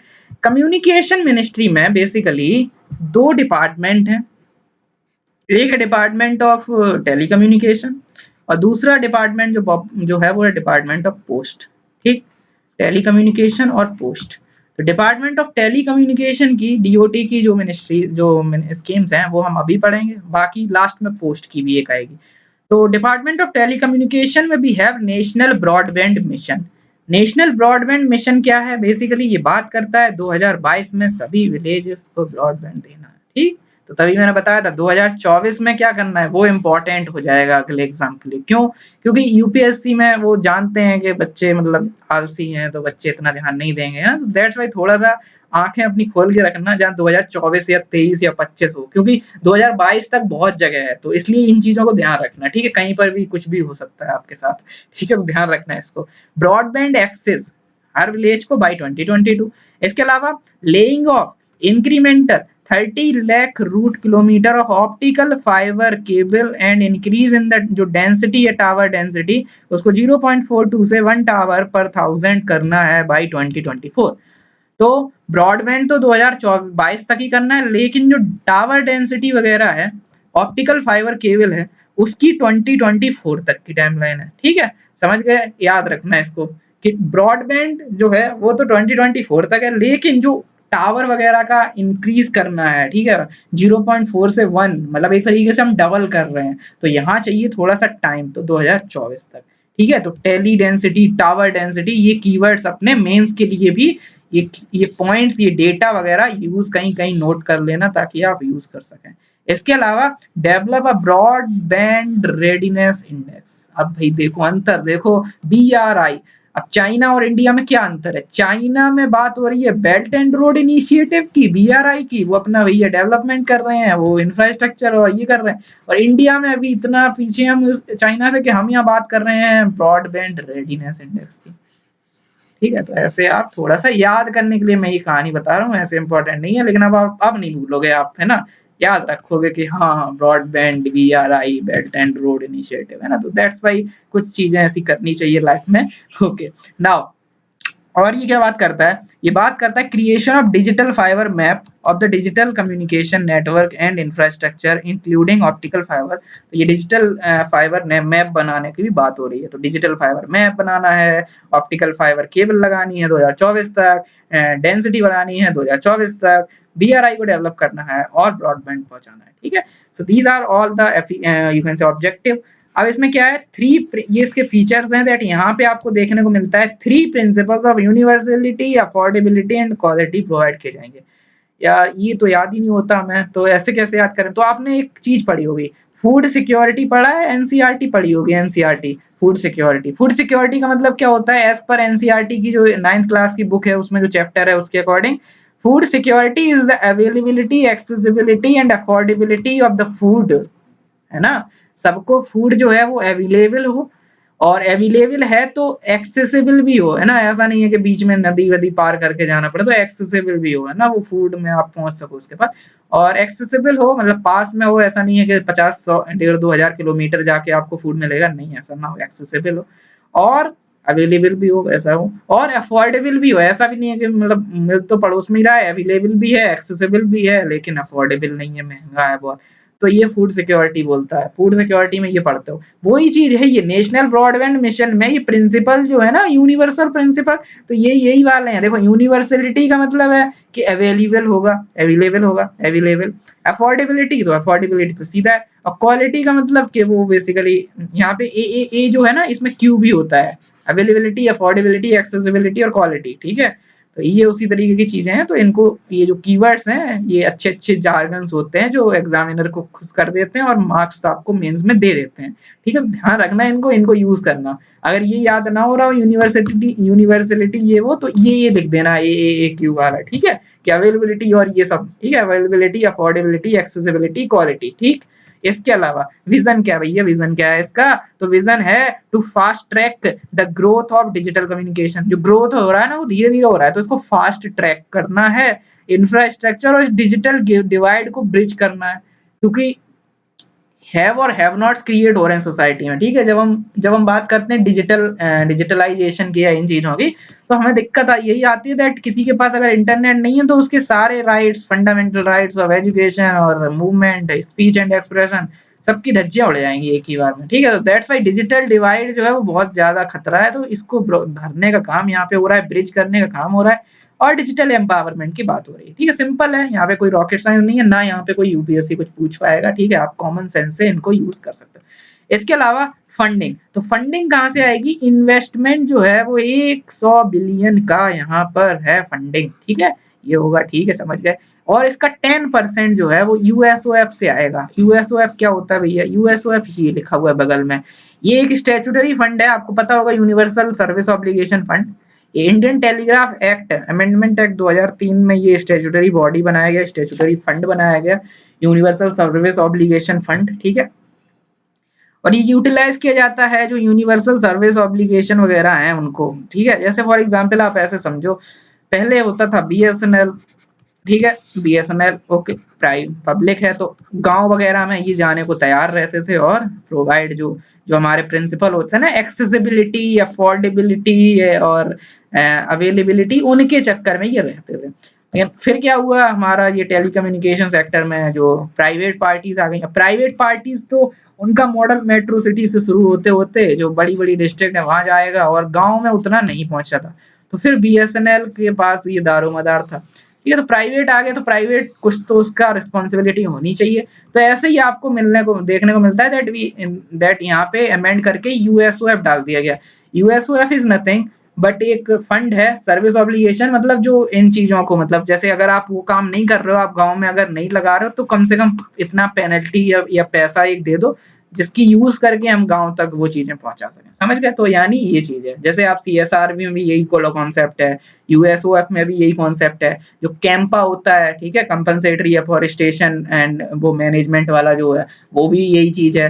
तो आप अगर डायरेक्ट कोई चीज नहीं कर रहा है, आप पैसा दे दो पेनल्टी की तरह, फाइन की तरह, जो भी आप कहना चाहो कह सकते हो उस चीज को, ठीक है। तो एक फंड क्रिएट कर दिया जाता है, वही है। दूसरी स्कीम जो है इस पर्टिकुलर मिनिस्ट्री में, यानी कम्युनिकेशन में और डिपार्टमेंट ऑफ टेली कम्युनिकेशन में, डॉट में, वो है Bharat net project. Bharat net project जो है वो है to provide the broadband connectivity to gram panchayat. Gram panchayat में ब्रॉडबैंड कनेक्टिविटी को प्रोवाइड करने के लिए भारत नेट प्रोजेक्ट है, ठीक है, ऑप्टिकल फाइबर नेटवर्क से, ठीक है। इसके अलावा मिनिमम बैंडविड्थ जो है वो 100 Mbps to each of 2.5 GB 5 lakh, sorry 2.5 lakh जो ग्राम पंचायत हैं, ठीक है, 2.5 लाख ग्राम पंचायत हैं, उनको 100 जीबी 100 एमबीपीएस की बैंडविड्थ प्रोवाइड करने की बात हो रही है, इसमें मतलब टारगेट है। It is the new brand of NOFN, national optical fibre network का नया एक ब्रांड है भारत नेट। इसके अलावा इम्प्लीमेंटेशन जो है वो स्पेशल पर्पस व्हीकल करेगा, जो है भारत ब्रॉडबैंड नेटवर्क लिमिटेड, जो कंपनीज एक्ट में एज अ कंपनी रजिस्टर्ड हुआ है। क्या नाम है? Bharat broadband network private limited, network limited, ठीक है, not private, Bharat broadband network limited, ठीक है। तो Bharat net, Bharat broadband network, ठीक, बीबीएन। इसके अलावा फंडिंग जो है वो यूएसओएफ से आएगी। क्यों भाई? क्योंकि ग्राम पंचायत, अब यहाँ पे आइडिया और आइडिया और जियो ये थोड़ी ना आएंगे, तो दैट्स वाई यूएसओएफ में उन्होंने पैसा दिया होगा, पेनल्टी कटी होगी या जो भी है, जो फंड किया होगा, और वो पैसा यहाँ यूज होगा ग्राम पंचायत और इनके डेवलपमेंट के लिए। भारत नेट प्रोजेक्ट में बेसिकली 3 फेज हैं, जैसे हमने और भी देखा है स्कीम, जैसे अर्ली एक्टिविटी और वो सब देखा था हमने अलग अलग स्कीम में, वैसे यहाँ पर भी है। तो पहला फेज है, यहाँ पे 1 लाख ग्राम पंचायत को बाई, ये इसका टारगेट है, और इसमें होगा क्या? Broadband connectivity, underground optical fibre cable lines यहाँ पे लगाई जाएंगी, ठीक। सेकेंड फेज में क्या है, इसमें 2 लाख ग्राम पंचायत, 2.5 लाख होंगी बाई मार्च 2019। ये जो पहला कंपोनेंट है ये हो चुका है कंप्लीट, ठीक है। दूसरा है ये बेसिकली ये क्या है, optimal Mizo of underground fibre. यहाँ पे क्या है, अंडरग्राउंड जो ऑप्टिकल फाइबर केबल है वो तो है ही, प्लस यहाँ पे और भी चीजें जैसे fibre over power lines, radio and satellite media, ठीक है। तो power line, radio and satellite media, ये इसमें एडिशनल कंपोनेंट है। और थर्ड फेज जो है वो चलेगा 2019 से लेके 2023 तक। ये क्या है, state of art future proof network including fibre between district and the block with the ring topology. तो ये इंपॉर्टेंस जो है वो मतलब जो एडवांस्ड लेवल टेक्नोलॉजी है वो बढ़ती जा रही है जैसे जैसे हम आगे बढ़ रहे हैं इस पर्टिकुलर सीरीज में। इसके अलावा पंडित दीनदयाल उपाध्याय, ठीक है, इतना तो नाम है, कोई नहीं, याद हो गया। संचार कौशल विकास योजना पीएमकेवीवाई आपको पता होगी, पॉपुलर वन, प्रधानमंत्री कौशल विकास। तो वैसे संचार का कौशल विकास प्रतिष्ठान स्कीम, ठीक है। तो यहाँ क्या है, यहाँ पे ट्रेन किया जाएगा 10,000 लोगों को from UP, MP, Bihar, Orissa, Punjab, Haryana, ठीक है। तो यहाँ 10,000 को ये किया जाएगा। अब थोड़ा सा 10,000 से मेरे को याद आ रहा है कि एफपीओ स्कीम पढ़ी थी हमने, फार्मर प्रोड्यूसर ऑर्गेनाइजेशन, उसमें भी 10,000 एफपीओ बनाने की बात थी, ठीक है। थैंक यू, बाद में बोलना, कोई बात नहीं, ऐसे याद रखा करो, भूल जाते हो। ओके, इसके अलावा डिपार्टमेंट ऑफ टेलीकम्युनिकेशन जो है उसने प्लान किया टू एस्टेब्लिश मोर देन 1,000 संचार कौशल विकास प्रतिष्ठान। जो ये नाम है ना स्कीम का, वही तो है कि दीनदयाल उपाध्याय, ये तो नाम है, संचार कौशल विकास प्रतिष्ठान, ठीक है। तो कौशल विकास करना है यानी स्किल डेवलपमेंट करना है, कौशल मतलब स्किल, विकास मतलब डेवलपमेंट। स्किल डेवलपमेंट करना है संचार से रिलेटेड, मतलब टेली कम्युनिकेशन और इन चीजों से रिलेटेड। प्रतिष्ठान मतलब एक जगह, एक ऑफिस, एक या कह सकते हो एक प्लेस, ठीक है। तो ऐसे प्रतिष्ठान है यहाँ पर ये चीजें हो रही हैं, ठीक है। तो 1,000 यहाँ पे संचार कौशल विकास प्रतिष्ठान बनाए जाएंगे, ठीक है। 10,000 ये है, 1,000 ये है, तो हजारों में खेल रहे हैं, तो याद रखना। और ये जो फ्रेमवर्क होगा according to national skill qualification framework, ये कौशल जो है, ये जो स्किल्स हैं वो इम्पार्ट कराई जाएंगी, इस फ्रेमवर्क के अकॉर्डिंग होंगी। ऐसा नहीं कुछ भी स्किल देने लगो, है ना, ये चीज है। तो कुछ स्टैंडर्ड होना चाहिए। तो यहाँ लिखा है मैंने कि अपने हिसाब से देख लो, लोकल नीड्स के हिसाब से और इस फ्रेमवर्क के हिसाब से देख लो। तो 10,000 का यहाँ पर क्या है, दैट यहाँ पे 10,000 लोगों को ट्रेन किया जाएगा, 1,000 संचार कौशल विकास में, ठीक है। तो हर जगह 10-10 का आएंगे, समझ रहे हो ना, तो 1,000 जगह 10-10 आएंगे सब जगह, तो मतलब हो गए 10,000। इसके अलावा reward people doing innovative work, जो इनोवेटिव काम कर रहे हैं उनको रिवार्ड देने का भी यहाँ पे प्रावधान है। ओके, अब बात करते हैं तरंग संचार की। तरंग संचार भी इसी में है, इसी मिनिस्ट्री के डिपार्टमेंट ऑफ टेलीकम्युनिकेशन। ये बेसिकली तरंग संचार क्या है, वेब पोर्टल है, information sharing on mobile towers और ईएमएफ। जो ईएमएफ ये क्या है, ये ईएमएफ वो वोल्टेज वाला इलेक्ट्रोमोटिव फोर्स नहीं है, जो साइंस वाले हैं वो समझ गए होंगे वो मैं क्या बोल रहा हूँ। इलेक्ट्रोमोटिव फोर्स नहीं है, ये ईएमएफ है, इलेक्ट्रोमैग्नेटिक फ्रीक्वेंसी। ये ईएम वेव्स जो होती है ना, इलेक्ट्रोमैग्नेटिक वेव्स, तो इलेक्ट्रोमैग्नेटिक फ्रीक्वेंसी का ये चीज है। और वेब पोर्टल है जहां पर इंफॉर्मेशन मिलेगी और मोबाइल टावर और इलेक्ट्रोमैग्नेटिक फ्रीक्वेंसी का कंप्लायंस है। ये होगा क्या बेसिकली, ये डेवलप किया जा रहा है इन पीपीपी मोड, ठीक है। तो पीपीपी मोड में ये डेवलप हो रहा है, ये चीज इंपॉर्टेंट है, by department of telecommunication with industry. तो इंडस्ट्री के साथ पीपीपी मोड में ये तरंग संचार डेवलप हो रहा है। ये एक वेब पोर्टल है, इंफॉर्मेशन मिलेगी, किसको मिलेगी, लोगों को मिलेगी with respect to mobile tower और इलेक्ट्रोमैग्नेटिक फ्रीक्वेंसी कंप्लायंस। यहाँ क्या है, 10 times stricter limits on the radiation emission in comparison to global standard इसमें है। और any person can request for EMF emission measurement at a location।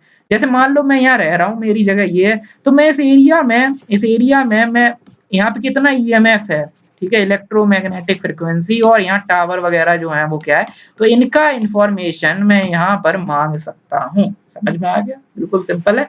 तो ये चीज है, आप ट्राई कर सकते हैं इन चीजों को। वेब पोर्टल है इंफॉर्मेशन का तरंग संचार, जहां पर आप रिक्वेस्ट कर सकते हो कि आपके एरिया में ईएमएफ एमिशन क्या है, क्योंकि जो टावर होते हैं वो ईएमएफ एमिट करते हैं, इलेक्ट्रोमैग्नेटिक वेव्स जो ईएम वेव्स हैं उनकी कुछ फ्रीक्वेंसी होती है, जिनसे क्या होता है, दिक्कत हो सकती है आपकी लाइफ में, आपके नर्वस सिस्टम में और बाकी सारी चीजें। तो इसलिए ये इंपॉर्टेंट है।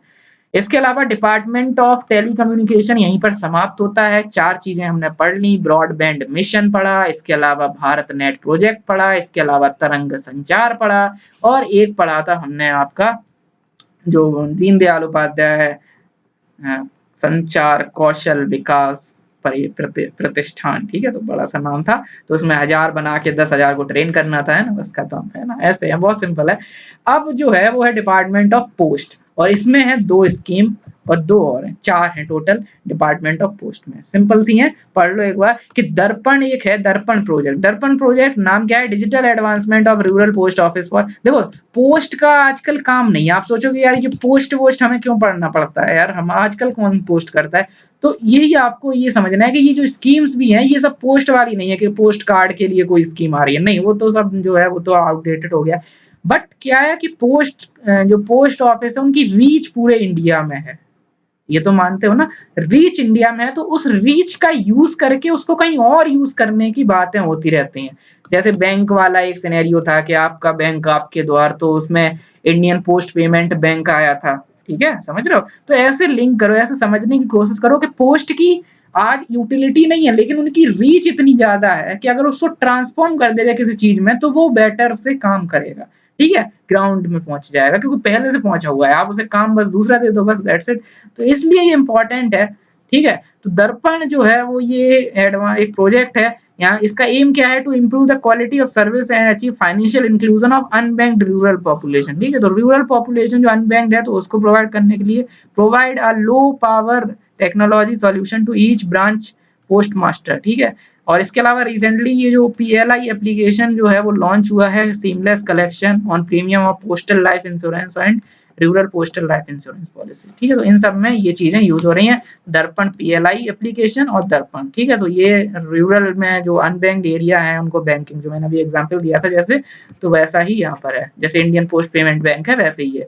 संपूर्ण बीमा ग्राम योजना, संपूर्ण बीमा ग्राम योजना, आप देखो अब हमें क्या, हमें रीच तो पहले से है, बस उसी में बीमा ऐड कर देंगे तो हमारा काम हो जाएगा। तो यहाँ पे क्या है? To provide affordable life insurance service to the people जो रूरल एरियाज में रह रहे हैं of the country throughout the postal network, ठीक है। तो पोस्टल नेटवर्क फैला हुआ है पूरे इंडिया में, तो वहां पे जो लोग हैं उनको ये बीमा योजना, संपूर्ण बीमा ग्राम योजना। आइडेंटिफाई करना है एटलीस्ट वन विलेज जहाँ पे 100 house hold minimum in each of the revenue district, तो रिवेन्यू डिस्ट्रिक्ट में एक विलेज आइडेंटिफाई करना है, ठीक है, याद रखना, ठीक है। And cover all house hold with minimum of 1 RPLI, ठीक है। तो जो भी हाउस होल्ड है मिनिमम 1 RPLI के साथ उन्हें कवर करना है। ऑल विलेज अंडर सांसद आदर्श ग्राम योजना, जो हम पढ़ेंगे आगे आने वाले लेक्चर्स में कि सांसद आदर्श ग्राम योजना क्या है, basically ministry of rural development में ये आती है। तो ये सांसद आदर्श ग्राम योजना में जो भी विलेजेस हैं वो यहाँ कवर होंगे, ठीक है, तो ये ध्यान रखना है। इसके अलावा दीनदयाल स्पर्श योजना, स्पर्श का मतलब बेसिकली ये, आप बस इतना याद रखो कि ये जो दीनदयाल ये फिलेटेली, ये जो फिलेटेली होते हैं उसके लिए है। और जो लोग ये जो पोस्ट कार्ड वगैरह होते थे ना, जैसे महात्मा गांधी की फोटो बनी है, जवाहरलाल नेहरू की बनी है, पंडित और हमारे वल्लभ भाई पटेल जी की बनी है, तो बहुत सारी ऐसे राजेंद्र प्रसाद जी की बनी है, तो ऐसे बहुत सारी वो फोटोज वगैरह उसमें लगी होती थी पोस्ट में। तो कुछ लोग उसी को हॉबी बना रखे कि हाँ वो इकट्ठा कर रहे हैं, कलेक्शन की हॉबी। तो उस हॉबी को बेसिकली प्रमोट करने के लिए, स्पर्श का मतलब है scholarship for the promotion of aptitude and research in STEM as a hobby, ठीक है, सिंपल है। टू इंक्रीज द कलेक्शन, जो स्टडी वगैरह उसको कलेक्ट करने को, और अवार्ड वगैरह दिया जाता है 6000 INR to the children 6 to 9, ठीक है। वो यूपीएससी एस्पिरेंट्स के लिए नहीं है, ठीक है, ऐसा नहीं है, वरना फिर काम छोड़ के यही करने लगोगे, इसलिए ओके। बच्चों के लिए, बच्चों में ये चीजें आनी चाहिए, बच्चों को समझ में आए कि पोस्ट में क्या होता था, बच्चों को पता नहीं होता ये सब आजकल, तो इसलिए उसको अवेयरनेस के लिए। इसके अलावा कूल ईएमएस सर्विस, ये कूल ईएमएस सर्विस क्या है? ये वन वे सर्विस है जापान से इंडिया, जो अलाउ करती है customers in India to import Japanese food items. पहले ये दिल्ली ओनली था लेकिन अब ये एक्सटेंड किया जा रहा है, cool EMS service, okay. Now the next ministry is Ministry of Consumer Affairs, Food and Public Distribution System, ठीक है। ये अगली मिनिस्ट्री है, मिनिस्ट्री का नाम क्या है? Ministry of consumer food and public distribution, ठीक है, सिंपल है। बात करते हैं इस मिनिस्ट्री की, इसमें बेसिकली आपको 3 स्कीम्स याद रखनी है जो department of food and public distribution में है। इसके अलावा बच्चा क्या है? डिपार्टमेंट ऑफ कंज्यूमर अफेयर्स, तो उसकी स्कीम जो है वो अगले स्लाइड में प्राइस स्टेबलाइजेशन फंड के नाम से आएगी, ठीक है। I hope you are getting it. तो अब बात करते हैं पहली department of food and PDS की। इसमें बेसिकली अंत्योदय अन्न योजना है, टारगेटेड पीडीएस है और इंटीग्रेटेड पीडीएस है, इंटीग्रेटेड मैनेजमेंट ऑफ पीडीएस, ठीक है। इनका अलग अलग एक है कि बेनिफिशियरीज अगर देखे जाए तो यहाँ पुअरेस्ट ऑफ द पुअर हैं, जबकि टारगेटेड पीडीएस के देखे जाए तो यहाँ पर पुअर है, ठीक है। अंत्योदय अन्न योजना मतलब अंत्योदय जो लाइन के अंत में लगा हुआ है, लास्ट में लगा हुआ है, अंत का मतलब लास्ट, तो उस वजह से ये पुअरेस्ट ऑफ द पुअर के लिए है, ये पुअर्स के लिए है। और इंटीग्रेटेड मैनेजमेंट में ये बेसिकली कोई ऐसी नहीं है, ये सिर्फ जो चीजें हो रही हैं ऑलरेडी ऊपर वाली उनको नेशन वाइड पोर्टेबिलिटी में कन्वर्ट करने की बात है। मतलब कि जैसे फॉर एग्जांपल मेरा राशन कार्ड अगर इस एरिया एक्स में है, सॉरी गाइस, मेरा राशन कार्ड अगर एक्स एरिया में है, तो बाई एरिया में अगर मैं जाता हूँ, ठीक है, जैसे आपने अभी देखा था जो लेबर थी वो दूसरी जगह रह रही है, तो वो उनको जब वो गए होंगे तो वहां पे उन्हें राशन कार्ड कैसे, राशन के कार्ड के बिना कैसे खाना मिलेगा, राशन मिलेगा। सो इसलिए ये है इंटीग्रेटेड मैनेजमेंट, मतलब यहाँ पर पोर्टेबिलिटी, नेशनल पोर्टेबिलिटी की बात हो रही है। ठीक है, तो नेशनल लेवल डाटा रिपोजिटरी भी यहाँ पे बनाई जाएगी, आधार कार्ड वगैरह जोड़ के नेशनल लेवल डाटा रिपोजिटरी, और कंटिन्यूअसली उसको इम्प्रूव करने की बात होगी। ठीक है, क्योंकि जब आप ऐसा कुछ करोगे तो आपको इम्प्रूवमेंट चाहिए होगा ऑब्वियसली, अदरवाइज डिफिकल्ट हो सकता है लोगों के लिए, जनता के लिए। ठीक है, इसके अलावा अंत्योदय अन्न योजना में क्योंकि पुअरेस्ट ऑफ द पुअर है तो यहाँ पे लिस्ट ये वाली है, landless, agriculture labour, marginal farmers, artisan, craftsman, house hold जो हेड, जिनमें हेड जो है वो विडो है या सिंगल मैन है या सिंगल वीमेन है या डिसेबल्ड पर्सन है या 60 प्लस है, जिनके पास आय का कोई स्रोत नहीं है, साधन नहीं है, सोसाइटल सपोर्ट नहीं है, तो ऐसे सारे बेचारे वल्नरेबल लोग, तो उनके लिए plus all primitive tribal house hold और all eligible BPL families of HIV positive person, तो ये सब लोग यहाँ पे क्योंकि ये बहुत ज्यादा वल्नरेबल हैं, बहुत ज्यादा दिक्कत में है, पुअरेस्ट ऑफ द पुअर हैं। ठीक है, हम सिर्फ ये नहीं कह रहे कि बीपीएल कार्ड वगैरह, हम यहाँ पे पुअरेस्ट ऑफ द पुअर, सो बहुत ज्यादा पुअर हैं, इसलिए इनको बेसिकली अंत्योदय अन्न योजना के तहत 35 केजी फूड ग्रेन पर हाउस होल्ड पर फैमिली देने का प्रावधान है अंत्योदय अन्न योजना में। और जो पुअर के लिए है वो ये दोनों बेसिकली, ये भी ऊपर वाली भी और ये सब नेशनल फूड सिक्योरिटी एक्ट 2013 के थ्रू अब चलती हैं। तो यहाँ पर भी सेम यही है कि यहाँ पे बेसिकली क्या है कि कुछ ऐसा नहीं है कि ये हो ऐसा कुछ नहीं, लिस्ट नहीं है। यहाँ क्या है, पुअर है तो पुअर में कोई लिस्ट नहीं है। पुअर में क्या है कि 75% रूरल एरिया और रूरल पॉपुलेशन में 75% और अर्बन पॉपुलेशन में 50%।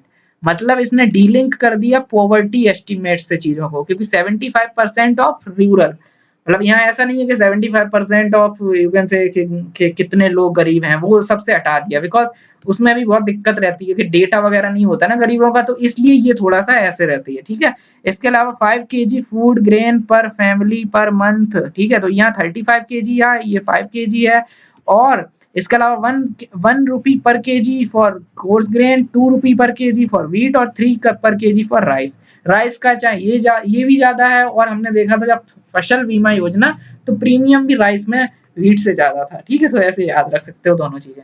इसके अलावा इंटीग्रेटेड मैनेजमेंट एक सेंट्रल सेक्टर स्कीम है, और ये computerisation, end to end computerisation of PDS की बात करती है। ये सारी इसमें चीजें हैं। ठीक है, तो ये तीनों स्कीम है जो आपको department of food and PDS में याद रखनी है। पीडीएस नहीं है सही वर्ड, बेसिकली ये पब्लिक डिस्ट्रीब्यूशन है सिस्टम, तो वो अलग से ये स्कीम्स का नाम है, तो बस ऐसे बस याद रहेगा आपको। ओके, इसके अलावा प्राइस स्टेबलाइजेशन फंड, ये जो है ये डिपार्टमेंट ऑफ फूड और पीडीएस में नहीं है, पीडी में नहीं है, ये डिपार्टमेंट ऑफ कंज्यूमर अफेयर्स के अंदर आता है दोनों एक ही मिनिस्ट्री में। ठीक है, लेकिन ये दूसरा डिपार्टमेंट है। ये जो स्टेबलाइजेशन फंड है ये 2014-15 में बना हुआ था। ठीक है, तब ये एग्रीकल्चरल मिनिस्ट्री में था, लेकिन बाद में 2016 में इसे डोका में डाल दिया। डोका मतलब डिपार्टमेंट ऑफ कंज्यूमर अफेयर्स, तो डीओसीए में इसे एक ट्रांसफर कर दिया गया। ये क्या करता है, ये मिटिगेट करने की कोशिश करता है, कम करता है volatility in the prices of agriculture produce, जो टीओपी है जैसे, और पल्सेस भी, tomato onion, not tomato, onion potato pulses. ठीक है, तो इनके जो प्राइसेस है उनमें फ्लक्चुएशन ना हो, इसलिए सेंट्रल सेक्टर है। ठीक है, तो सेंट्रल सेक्टर है ये। और इसके अलावा fund will be managed by price stabilisation fund management committee. जो फंड है, ये फंड है ना प्राइस स्टेबलाइजेशन फंड, तो इसको मैनेज करेगा price stabilisation fund management committee. तो मैनेज कौन करेगा, मैनेजमेंट कमेटी। ठीक है, तो जैसा नाम वैसा काम, मैनेज कौन करेगा, मैनेजमेंट कमेटी करेगी। और इसमें जो फंड मैनेजर है वो बेसिकली एसएफएसी है। तो एसएफएसी क्या है, ये आपको अगर याद है फिर कुछ आप पिछले लेसन हमने बताया है, एफपीयू में 3 बॉडी थी। ठीक है, याद आया कि नहीं आया, एनसीडीसी थी, नहीं देखा होगा लेक्चर तो याद ही नहीं आएगा, एनसीडीसी थी, इसके अलावा वहां पर आपको नाबार्ड था, एसएफएसी था। बाद में एसएफएसी ने ई नाम जो नेशनल एग्रीकल्चर मार्केट है वहां पर भी है, इसने इम्प्लीमेंटेशन का काम किया था, small farmer agri business corporation. वही यहाँ पर है कि फंड मैनेजर एसएफएसी यहाँ पर है, ओपन सेंट्रल कॉर्पस फंड जो अकाउंट है वो ये मैनेज करता है फंड मैनेजर, और इस उस अकाउंट के तहत ये काम करता है जो फंड मैनेजर कमेटी है, ठीक है। This is all about price stabilisation fund. और यहाँ इनके ये काम कैसे करता है ये फंड, ये 3 काम करता है बेसिकली। पहला है प्रमोशन ऑफ डायरेक्ट परचेज। देखो ये क्या करता है, ये फंड जो है इसमें जो पैसा है उससे क्या होता है कि डायरेक्ट परचेज कर लिया जाता है। मतलब जो फार्मर है ना, फार्मर जो है उसको उसका चीज को डायरेक्ट परचेज, उसका जो ओनियन है पल्सेज है तो डायरेक्ट ये परचेज कर लेता है ये फंड प्राइस स्टेबलाइजेशन। उससे क्या होता है कि इन्होंने इन्होंने परचेज कर लिया तो ठीक है, फार्मर को अपना पैसा मिल जाएगा ठीक ठाक, तो इसलिए ये इंपॉर्टेंट है।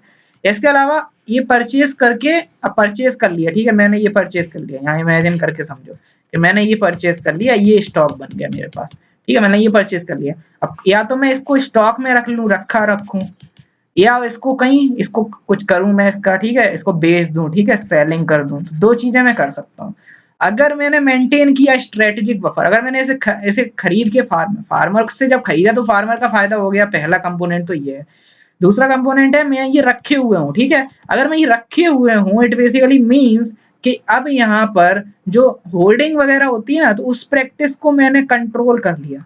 अब आप कहोगे कि यार खुद ही होर्डिंग कर रहे हो यहाँ पे आप रख के, नहीं, ऐसा है कि होर्डिंग में अब लोग डरेंगे, लोग सोचेंगे यार कि होर्डिंग जब कर रहे हैं तो होर्डिंग क्यों करते हैं लोग, कि जब कमी आ जाएगी मार्केट में तब बेचेंगे, ऐसे सोच के लोग होर्डिंग कर रहे हैं बाहर।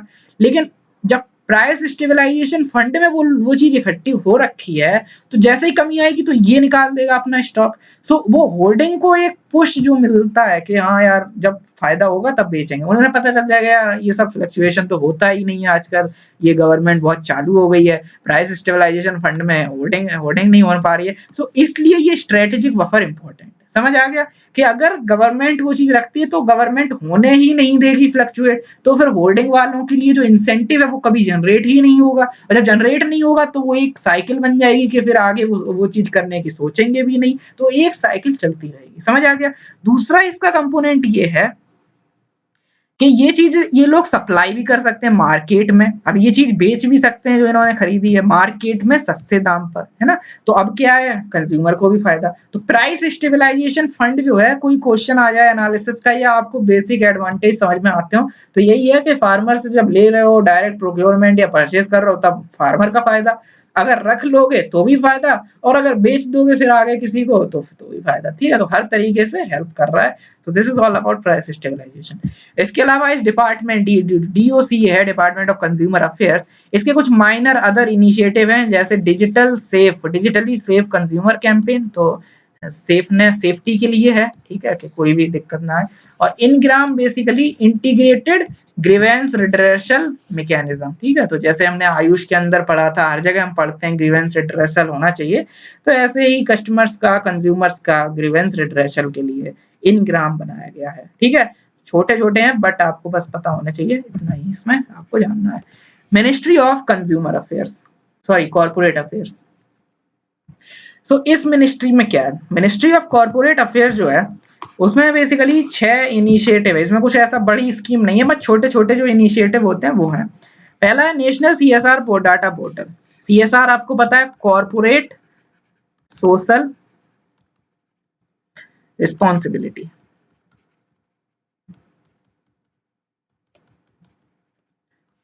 ओके, सो कॉर्पोरेट सोशल रिस्पॉन्सिबिलिटी जो है उसी का डाटा पोर्टल।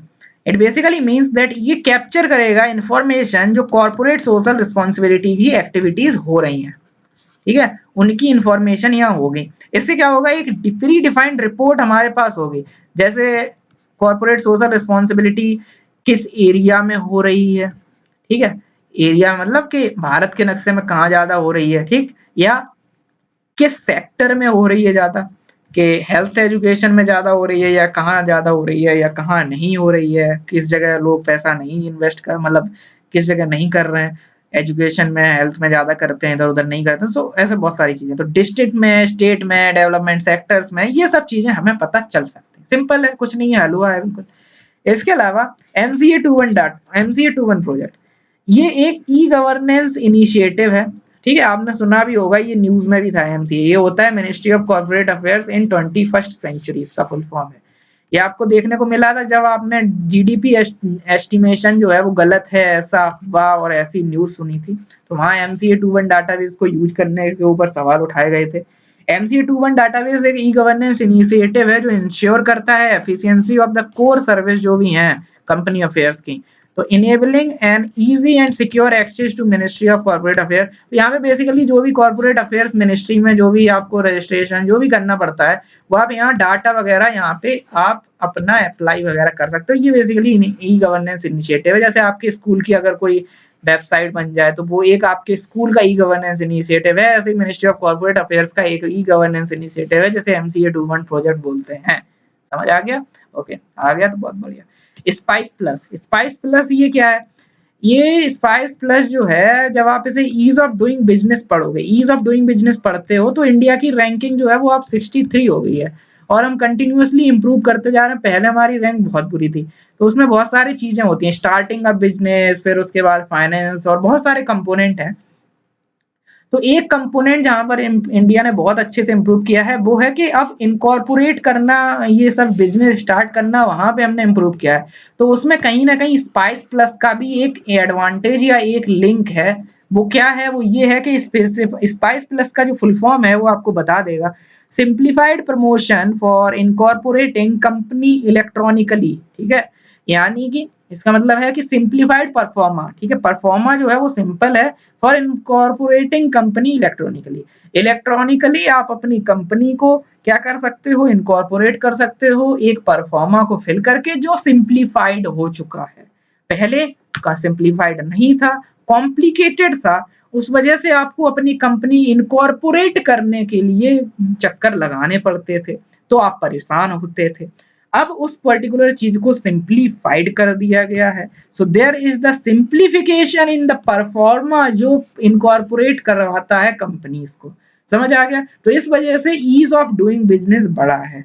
समझ गए? इसके अलावा ये एक इंटीग्रेटेड वेब ऑफरिंग है जो 10 सर्विस, 3 सेंट्रल गवर्नमेंट मिनिस्ट्री और डिपार्टमेंट को 10 सर्विस प्रोवाइड करता है। और इसमें कौन कौन सी मिनिस्ट्रीज हैं, डिपार्टमेंट है? एक तो मिनिस्ट्री ऑफ कॉर्पोरेट अफेयर्स है, इसके अलावा मिनिस्ट्री ऑफ लेबर है, रिवेन्यू डिपार्टमेंट है मिनिस्ट्री ऑफ फाइनेंस का, और महाराष्ट्र की स्टेट भी इसमें है, ठीक है, स्पाइस प्लस में, तो ये ध्यान रखना। इसके अलावा we have corporate data portal.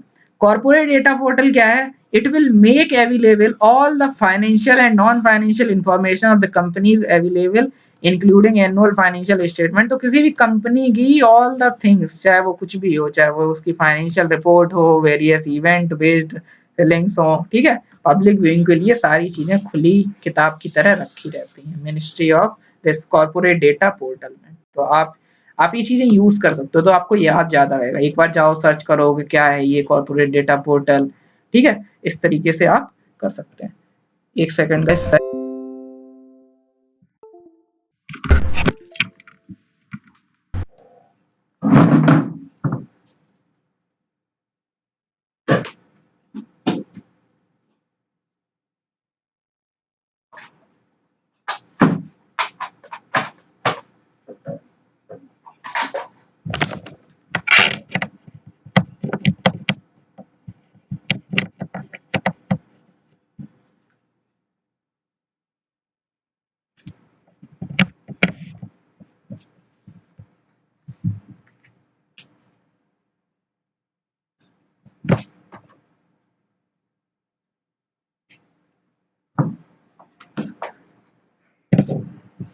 okay, so my laptop,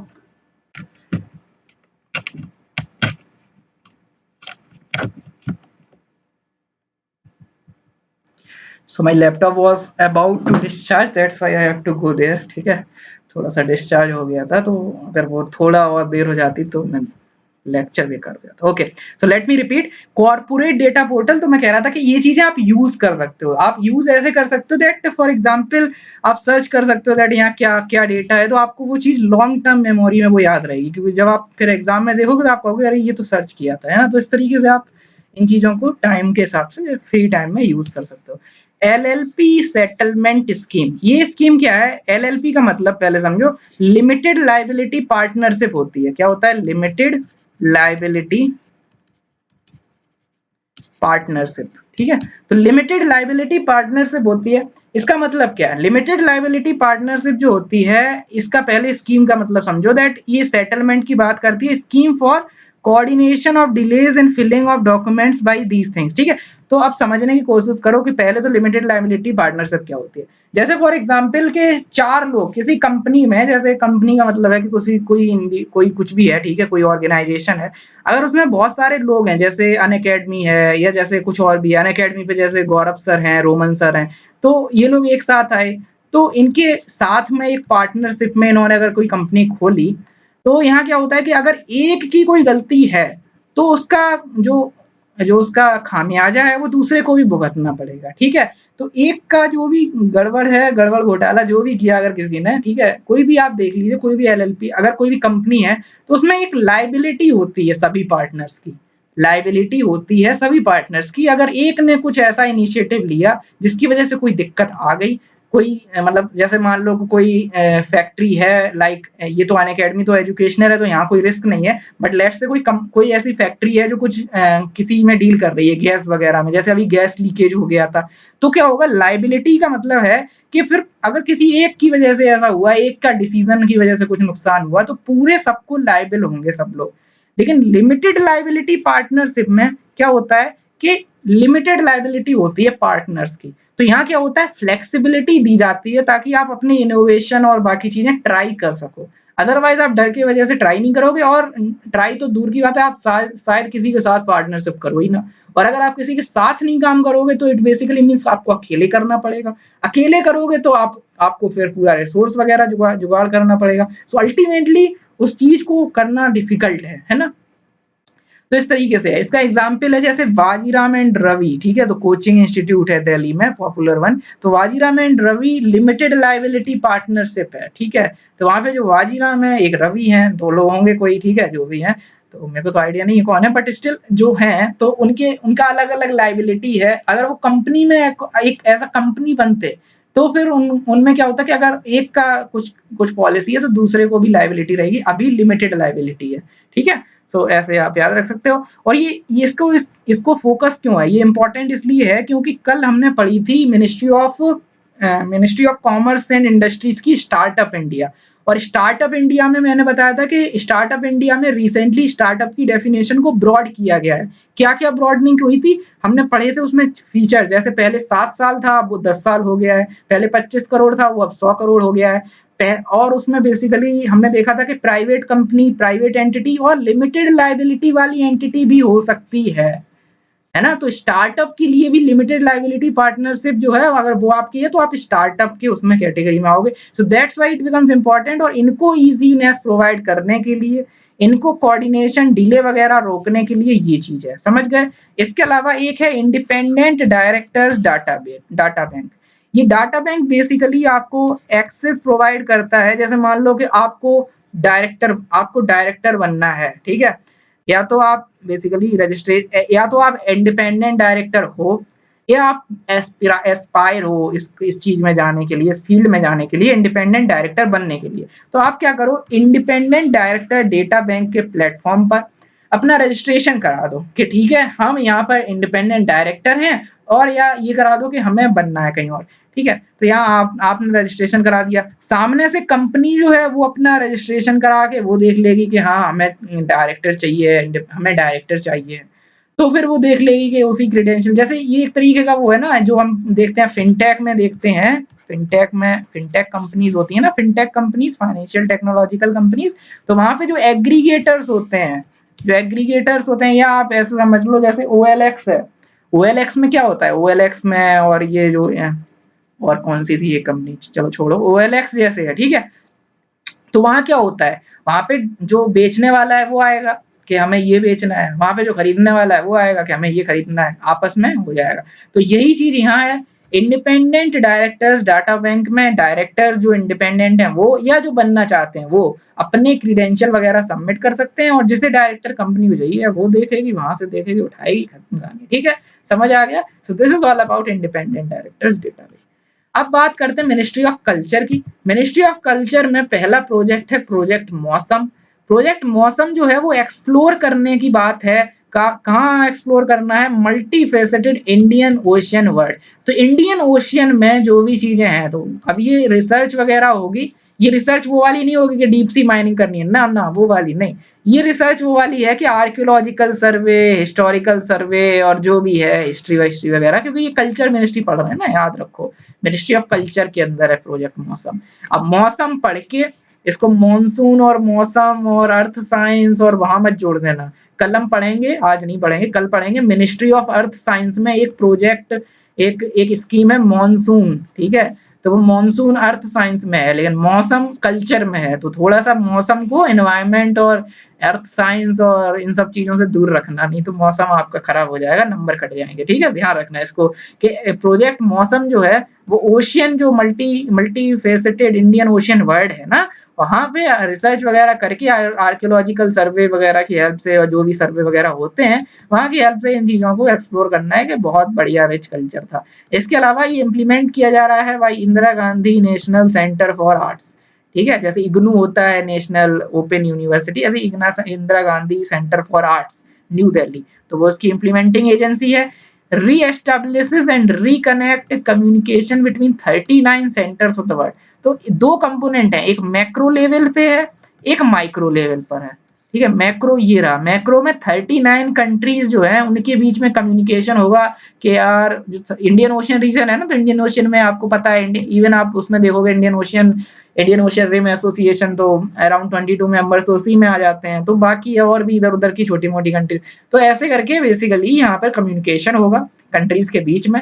और पुरानी हिस्ट्री जो है ना, वो होता है ना कि गड़े मुर्दे उखाड़ना, तो वैसा कुछ किया जाएगा कि उसको पूरा रिसर्च वगैरह करके कि हाँ बहुत रिच कल्चर था इंडियन ओशियन रीजन में। ठीक है, तो वो है मैक्रो लेवल। अब माइक्रो लेवल पे क्या होगा? माइक्रो लेवल पे अंडरस्टैंडिंग होगी नेशनल कल्चर की। अब यहाँ पे 39 कंट्रीज का कल्चर तो बहुत देख रहे हो, अपने यहाँ की तो बात करो तो माइक्रो कल्चर। ठीक, सो दिस इज प्रोजेक्ट मौसम। इसका अल्टीमेट ऑब्जेक्टिव ये है to inscribe the places and the sites identified under project Mausam as transnational nomination for UNESCO world heritage site. ये मेन अल्टीमेट ऑब्जेक्टिव है। प्रोजेक्ट का ऑब्जेक्टिव ये नहीं है, प्रोजेक्ट का बेसिकली यही है कि एक्सप्लोर वगैरह करना है, लेकिन आगे जो मेन ऑब्जेक्टिव है वो ये है दैट हम जो साइट्स हैं जो ट्रांसनेशनल नॉमिनेशन में, उन चीजों को वर्ल्ड हेरिटेज साइट्स में हम चाहते हैं दैट उनकी हम नाम नॉमिनेशन में भेजें और वो जीतें, और फिर हमें थोड़ा सा टूरिज्म वगैरह में हेल्प मिले। Okay, so this is all about this. इसके अलावा scheme for promotion of culture and culture of science. ठीक है, तो ठीक है, साइंस से, अब साइंस एंड टेक मिनिस्ट्री से नहीं जोड़ने का है, ध्यान रखना।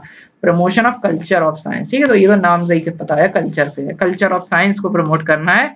Setting up of science cities and science centres in all the states, all the ठीक है, 7 नहीं है ये अटल भूजल नहीं है। ठीक है ना, ये उस तरीके का है कि एक जगह और हमने 7 देखी थी हाइड्रोलॉजी प्रोजेक्ट के बाद जो पढ़ा था। ठीक है, तो वैसा नहीं है ये अलग है, ये ऑल द स्टेट्स में होगा। साइंस सिटीज बनाई जाएंगी, साइंस सेंटर्स बनाए जाएंगे। ठीक, implementation agency national council of science museum. पिछले वाले की इम्प्लीमेंटेशन एजेंसी कौन थी प्रोजेक्ट मौसम की? अरे भूल गए, अरे उसकी implementation agency Indira Gandhi national जो सेंटर फॉर आर्ट्स है। ठीक है, लिखा हुआ था यार, देखते नहीं हो, ध्यान से नहीं पढ़ते हो। Indira Gandhi centre for arts था प्रोजेक्ट मौसम का। प्रोजेक्ट मौसम के बाद स्पॉक्स का क्या है? स्पॉक्स का है आपका agency is national council of science museum. ठीक है, और interested states have to provide जो है land to share the cost of setting up of the facility और corpus for the upkeep and maintenance. तो ये काम स्टेट को करना पड़ेगा जो यहाँ पे आएंगे इसमें promotion of culture and science में। ठीक, इसके अलावा एक है सेवा बोझ स्कीम। ठीक है, सेवा भोज, ये बोझ नहीं है, मैंने गलत तरीके से प्रोनाउंस कर दिया इसको, ये भोज है। ठीक है, भोज मतलब भोजन वाला, ठीक है, भोजन। एक होता है भोज, भोज नहीं है, ठीक है, शायद दिख भी ना रहा हो, चाहिए देखना भी नहीं। ओके, सो सेवा भोज स्कीम, भोज नॉट भोज, क्या बोल रहा हूँ, सेवा भोज स्कीम नाम से क्लियर है, जो लोग सेवा में भोजन देते हैं, मतलब जो भंडारे टाइप चलते हैं, लंगर चलते हैं, ऐसा समझ सकते हो। तो उनके लिए कुछ है, यहाँ क्या है कि फाइनेंशियल बर्डन जो चैरिटेबल और रिलीजियस इंस्टीट्यूशन है, चैरिटेबल और रिलीजियस इंस्टीट्यूशन है, उनके फाइनेंशियल बर्डन को, जो पैसा उनका खर्च हो रहा है, फाइनेंशियल बर्डन है, उसको रिड्यूस करना है। क्यों भाई, ऐसा क्या है, बेसिकली समझने की कोशिश करो। यहाँ रीएम्बर्सिंग होगी सेवा भोज में, सेवा भोज में रीएम्बर्सिंग होगी सीजीएसटी और आईजीएसटी की, सीजीएसटी और आईजीएसटी। आईजीएसटी में तो सेंटर स्टेट दोनों का होता है, जो सेंटर वाला है इतना, अब आईजीएसटी तो पता होगा ना आपको, तो आईजीएसटी में सेंटर का, आईजीएसटी को डिवाइड किया जाता है सेंटर और स्टेट के बीच में, ठीक है। तो इसमें जो सेंटर का पार्ट है और सीजीएसटी में जो सेंटर का पार्ट है, तो कोई भी पेड हुआ है किसी purchase of specific raw material item by charitable religious institution, तो उसमें बेसिकली ये सेवा भोज के अकॉर्डिंग रीएम्बर्समेंट दिया जाएगा। समझ नहीं आया, बिल्कुल मजा नहीं आया, क्या बता दिया, नहीं समझ में आया तो समझने की कोशिश करो। जैसे कोई चैरिटेबल ट्रस्ट है, ठीक है, ठीक है, कोई मान लो पंडित दीनदयाल उपाध्याय चैरिटेबल ट्रस्ट राजस्थान, ठीक है, या नाम नहीं लेते हैं जगह का, ठीक है, Pandit Deendayal Upadhyay charitable trust, let's से एक ट्रस्ट है और ये खाना वगैरह देती है, ठीक है, तो फूड आइटम्स वगैरह का लंगर वगैरह ये करवाती है, ठीक है, ये एक गुरुद्वारे में ऐसा कुछ भी रिलेट कर लो। अब क्या है, इन्होंने कुछ खरीदा सामान मार्केट से, तो वो मार्केट से सामान खरीदा यानी गुड्स खरीदे, यानी सामान खरीदा, रॉ मटेरियल खरीदा, तो उसमें टैक्स लगा होगा कि नहीं लगा होगा, आप कहोगे यस लगा होगा, जीएसटी लगा होगा, जीएसटी में सीजीएसटी, एसजीएसटी, आईजीएसटी लगा होगा। एसजीएसटी में कुछ नहीं कर सकते क्योंकि ये जो है ये सेंट्रल गवर्नमेंट की स्कीम है, एसजीएसटी चलो साइड हो जाओ, सीजीएसटी सेंटर का था, कर सकते हैं। आईजीएसटी में दो कंपोनेंट होते थे, सेंटर और स्टेट, तो सेंटर वाला कंपोनेंट रह गया, तो दोनों चीजों का जो सेंटर के पास पैसा जाएगा, वो सेंटर पैसा वापस कर देगी इस रिलीजियस इंस्टीट्यूशन को, इस दीनदयाल उपाध्याय चैरिटेबल ट्रस्ट को, कि भाई आपने अच्छे काम के लिए ये तो यूज किया था, ये लो आपका रीइंबर्समेंट। तो यहाँ पर इन्हें फाइनेंशियल सपोर्ट मिल जाएगा और इनका फाइनेंशियल बर्डन कम हो जाएगा। समझ आ गया, बिल्कुल सिंपल है ना, समझ में आ गया अच्छा सा। इसके अलावा एप्लीकेबल है ऑल द रिलीजियस इंस्टीट्यूशन में, ठीक है, it is applicable to all the religious and charitable institution. ऐसा क्यों भाई, ऐसा क्यों, ऐसा क्यों, ऑल में क्यों, हम सिर्फ गुरुद्वारे वाले में क्यों नहीं कर रहे, हम सिर्फ मुस्लिम वाले में क्यों नहीं कर रहे, सिर्फ हिंदू वाले में क्यों नहीं कर रहे, because we have the article number 20, 25, 26, 27 of the Indian constitution. Article number 27 of the Indian constitution अगर पढ़ोगे, फ्रीडम ऑफ रिलीजन वाले आर्टिकल में आता है, ये बात करता है that state can not protect और promote, state can not promote a particular religion, या उसका दूसरा सेंस ये है कि जो टैक्स पेयर का पैसा है उसे एक पर्टिकुलर स्टेट के एक पर्टिकुलर रिलीजन को सपोर्ट के लिए यूज नहीं कर सकते। तो यहाँ पर इस वजह से ये एप्लीकेबल टू ऑल रिलीजन होना ही है, अदरवाइज ये अनकॉन्स्टिट्यूशनल हो जाएगा, आर्टिकल 27 का वॉल्यूशन हो जाएगा, इसलिए ये चीज इंपॉर्टेंट है, सेवा भोज स्कीम। इसके अलावा यहाँ पे क्या है, अब ये खरीदने वरीदने का तो सीन है, अब ऐसे तो कुछ भी खरीदोगे है ना, कूलर एसी फ्रिज सब में रीइंबर्समेंट ले लोगे, तो कुछ तो होना चाहिए ना कि क्या हाँ यूज कर रहे हो। तो यहाँ क्या है कि which have been in existence for the preceding of 5 years, ठीक है, तो 5 साल तक चैरिटेबल ट्रस्ट, नहीं तो करप्शन हो सकता है ना, कि मतलब अभी आप में से कोई वीडियो सुन के कोई यूपीएससी का अगर सोच रहा है, तो फिर किसी का लास्ट अटेम्प्ट है और फिर उसके बाद वो सेवा भोज स्कीम में चैरिटेबल ट्रस्ट खोल के अपना बिजनेस चलाए, क्या पता यही करके, ठीक है, तो ऐसे आप समझ सकते हो। तो 5 साल मिनिमम होना चाहिए applying, before applying for this, सेवा भोज का पैसा तब मिले 5 साल तक आपका रिकॉर्ड है कि हाँ आप ऐसा करते थे।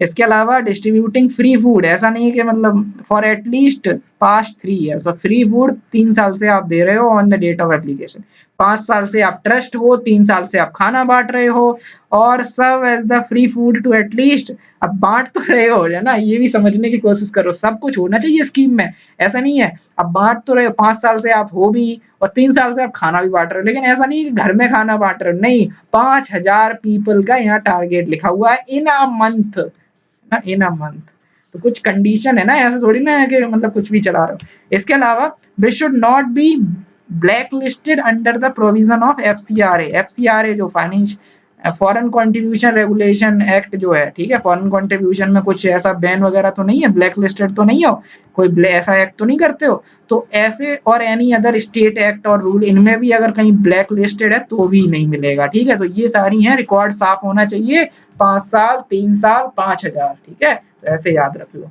नाउ लास्ट है हमारी मिनिस्ट्री ऑफ डिफेंस, ठीक है, इसके बाद ये लेक्चर को हम यहाँ दी एंड कर देंगे पार्ट 3 को। Ministry of defence, ministry of defence जो है यहाँ सबसे इंपॉर्टेंट है one rank one pension scheme, OROP, बहुत बवाल चला था, पता होगा, सुना होगा, नहीं सुना है तो अभी सुन लो। विद इफेक्ट फ्रॉम 1 जुलाई 2014, ठीक है, इसका मतलब क्या है, to provide the uniform pension, uniform pension नाम में ही one pension, to be paid in arm forces personal retiring in the same rank.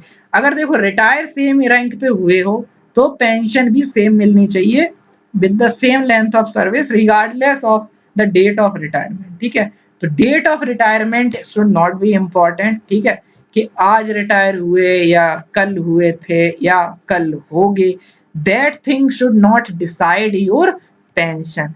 Pension length पर और रैंक पर डिपेंड करे, मतलब पेंशन जो मिलने वाली है वो डिपेंड करे कि कितने साल आपने काम किया, यानी लेंथ ऑफ सर्विस, और रैंक कौन सी थी जिस पर आप रिटायर हुए, दैट्स इट। इस रैंक पर ये पेंशन है, इतनी लेंथ पर ये पेंशन, मतलब इन दोनों पर डिपेंड हो, इस पर ना हो कि आप पहले रिटायर हुए, कल हुए थे, आज हुए हो या कल हो गए, इस पर ना हो, ठीक, समझ गए। तो पेंशन जो है वो वन रैंक, एक रैंक पर अगर रिटायर हो रहे हैं एक लेंथ के टाइम के साथ, तो वो रिगार्डलेस ऑफ द डेट वो सेम होनी चाहिए, this is one rank one pension, ठीक है। तो ये है, और ये हाफ फोर इंस्टॉलमेंट में मिलती है, 4 हाफ ईयरली इंस्टॉलमेंट में, और जो वार विडोज हैं उन्हें एक ही इंस्टॉलमेंट, उन्हें नहीं परेशान किया जाएगा, एक ही में दे दिया जाएगा, एक ही इंस्टॉलमेंट में। इसके अलावा जो वॉलेंटरी रिटायरमेंट ले लेते हैं will not be covered under the one rank one pension, ठीक है। तो जो वॉलेंटरी रिटायरमेंट ले लेते हैं लोग, क्योंकि आर्मी में ये सब होता है, आर्मी वगैरह में, तो ये चीज नहीं है कि जो वॉलेंटरी रिटायरमेंट ले लेंगे उन्हें वन रैंक वन पेंशन नहीं मिलेगी, उनके लिए डेट वगैरह देखना इज इम्पोर्टेंट, ठीक है, कि लेंथ और रैंक, ठीक है, क्योंकि रैंक वगैरह जो है वो वेरी करती रहती है आर्मी में, ठीक है, प्रमोशन वगैरह इसी सब के बेसिस पर होता है, ठीक है। तो उसमें निटिग्रिटीज में नहीं जाएंगे, बिकॉज हम डिफेंस की तैयारी नहीं कर रहे हैं, हम यहाँ पे बस अपना basic one rank one pension की, यहाँ पे लेंथ की बात है, रैंक की बात है, और बात किसकी नहीं है, इसकी नहीं है, ठीक है, डेट की नहीं है। और पेंशन जो है वो रिफिक्स की जाएगी सभी पेंशनर्स के लिए in the same rank and with the same length of service as the average of minimum and maximum pension in 2013। 2013 में जो मिनिमम और मैक्सिमम थी उसके हिसाब से की जाएगी, और फ्यूचर में इसे रिफिक्स किया जाएगा 5 साल बाद, ठीक है। So this is it, this is all about this scheme. अब कुछ अदर स्कीम है मिनिस्ट्री ऑफ डिफेंस की, जैसे एक है नेशनल इंटीग्रेशन टूर। ये क्या है, एजुकेशनल और मोटिवेशनल टूर है जो यूथ को दिया जाएगा जम्मू एंड कश्मीर के लिए और नॉर्थ ईस्ट के लिए, कि आप जो है एजुकेशन और इंस्टीट्यूशन में पढ़ रहे हो, आप एक टूर पे जाओ जम्मू एंड कश्मीर में, वहां जाओगे, वहां आर्मी को देखोगे, आपके अंदर जो नेशनल इंटीग्रेशन है वो आपको देखने को मिलेगा। तो आर्मी का एक आउटरीच प्रोग्राम है, उसका ये पार्ट है national integration tour. Integration tour मतलब ये है हमारा विद्यालय, ये है हमारा educational institution, temple of learning. तो यहाँ से हम जाएंगे जम्मू एंड कश्मीर और नॉर्थ ईस्ट में, ठीक है, वहां देखेंगे आर्मी को, और थोड़ा सा समझ रहा मोटिवेशन मिलेगा, एक एजुकेशन भी मिलेगी कि आर्मी कैसे डील करती है। तो एक तरीके का आप समझ सकते हो नेशनलिज्म और वो सब चीजें आएंगी। तो डिफेंस मिनिस्ट्री का ये इनोवेटिव एक आइडिया है। इसके अलावा मिशन रक्षा ज्ञान शक्ति, तो ये सेल्फ रिलायंस, आत्मनिर्भर, ठीक है, आत्मनिर्भर आजकल चलने लगा ट्रेंडिंग में, पहले से हम ये मिशन चला रहे हैं आत्मनिर्भरता दूसरे तरीकों से। तो मिशन रक्षा ज्ञान शक्ति, मैंने मिशन रक्षा ज्ञान शक्ति जो है, यहाँ पे क्या है, directorate general of quality assurance is coordinating and implementing the programme.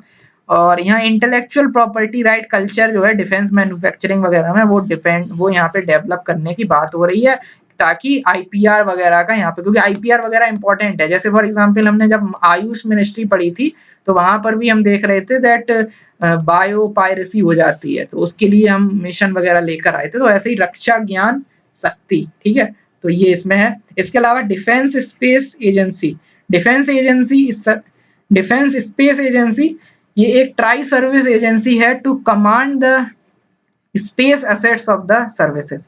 जो भी सर्विसेज हैं, ट्राई सर्विस जो एजेंसी है, ठीक है, यानी इसमें आर्मी, नेवी, एयरफोर्स तीनों आर्म फोर्सेज हैं यहाँ पर, ठीक है। तो इनकी जो भी स्पेस एसेट्स हैं, स्पेस एसेट्स, क्योंकि अभी रिसेंटली हमने देखा मिशन शक्ति हुआ था हमारा, मिशन शक्ति या एंटी सैटेलाइट। तो ये हमारा अब क्या है कि हमारी आर्मी, नेवी, एयरफोर्स जो है वो बेसिकली प्रोएक्टिव हो रही है, स्पेस में भी वो जा रही है। तो उस वजह से डिफेंस स्पेस एजेंसी जो है वो एक एजेंसी जो है वो जो स्पेस में जो आर्मी, नेवी, एयरफोर्स की ट्राई सर्विस की जो एसेट्स हैं उनको कमांड करने का काम करेगी। हेडक्वार्टर इसका बेंगलोर में है और ये defence space research organisation, not Indian space research organisation, in defence space research organisation is the important body of this thing, ठीक है। तो ये चीजें आपको याद रखनी है with respect to other schemes, ठीक है। So this is all about this, और मिनिस्ट्री ऑफ जल शक्ति हम पहले ही कवर कर चुके हैं। So this is all about this particular lecture. हमने आज बहुत सारी मिनिस्ट्रीज देख ली, ministry of corporate affairs, ministry of consumer affairs, ministry of ministry of you can say communication, और बहुत सारी चीजें आज हमने डिस्कशन में ली, जल शक्ति और ये, और काफी टाइम हो गया इस लेक्चर में। This is it for the day. अगर लेक्चर पसंद आ गया है, समझ आ गया है चीजें और क्लियरिटी आ रही है, तो you can basically like this video, ठीक है, वीडियो को लाइक कर देना। This is it for the day, thank you and bye and stay tuned for the more lessons. कल हम बात करेंगे बाकी और स्कीम्स की। This is it for the day, bye and take care.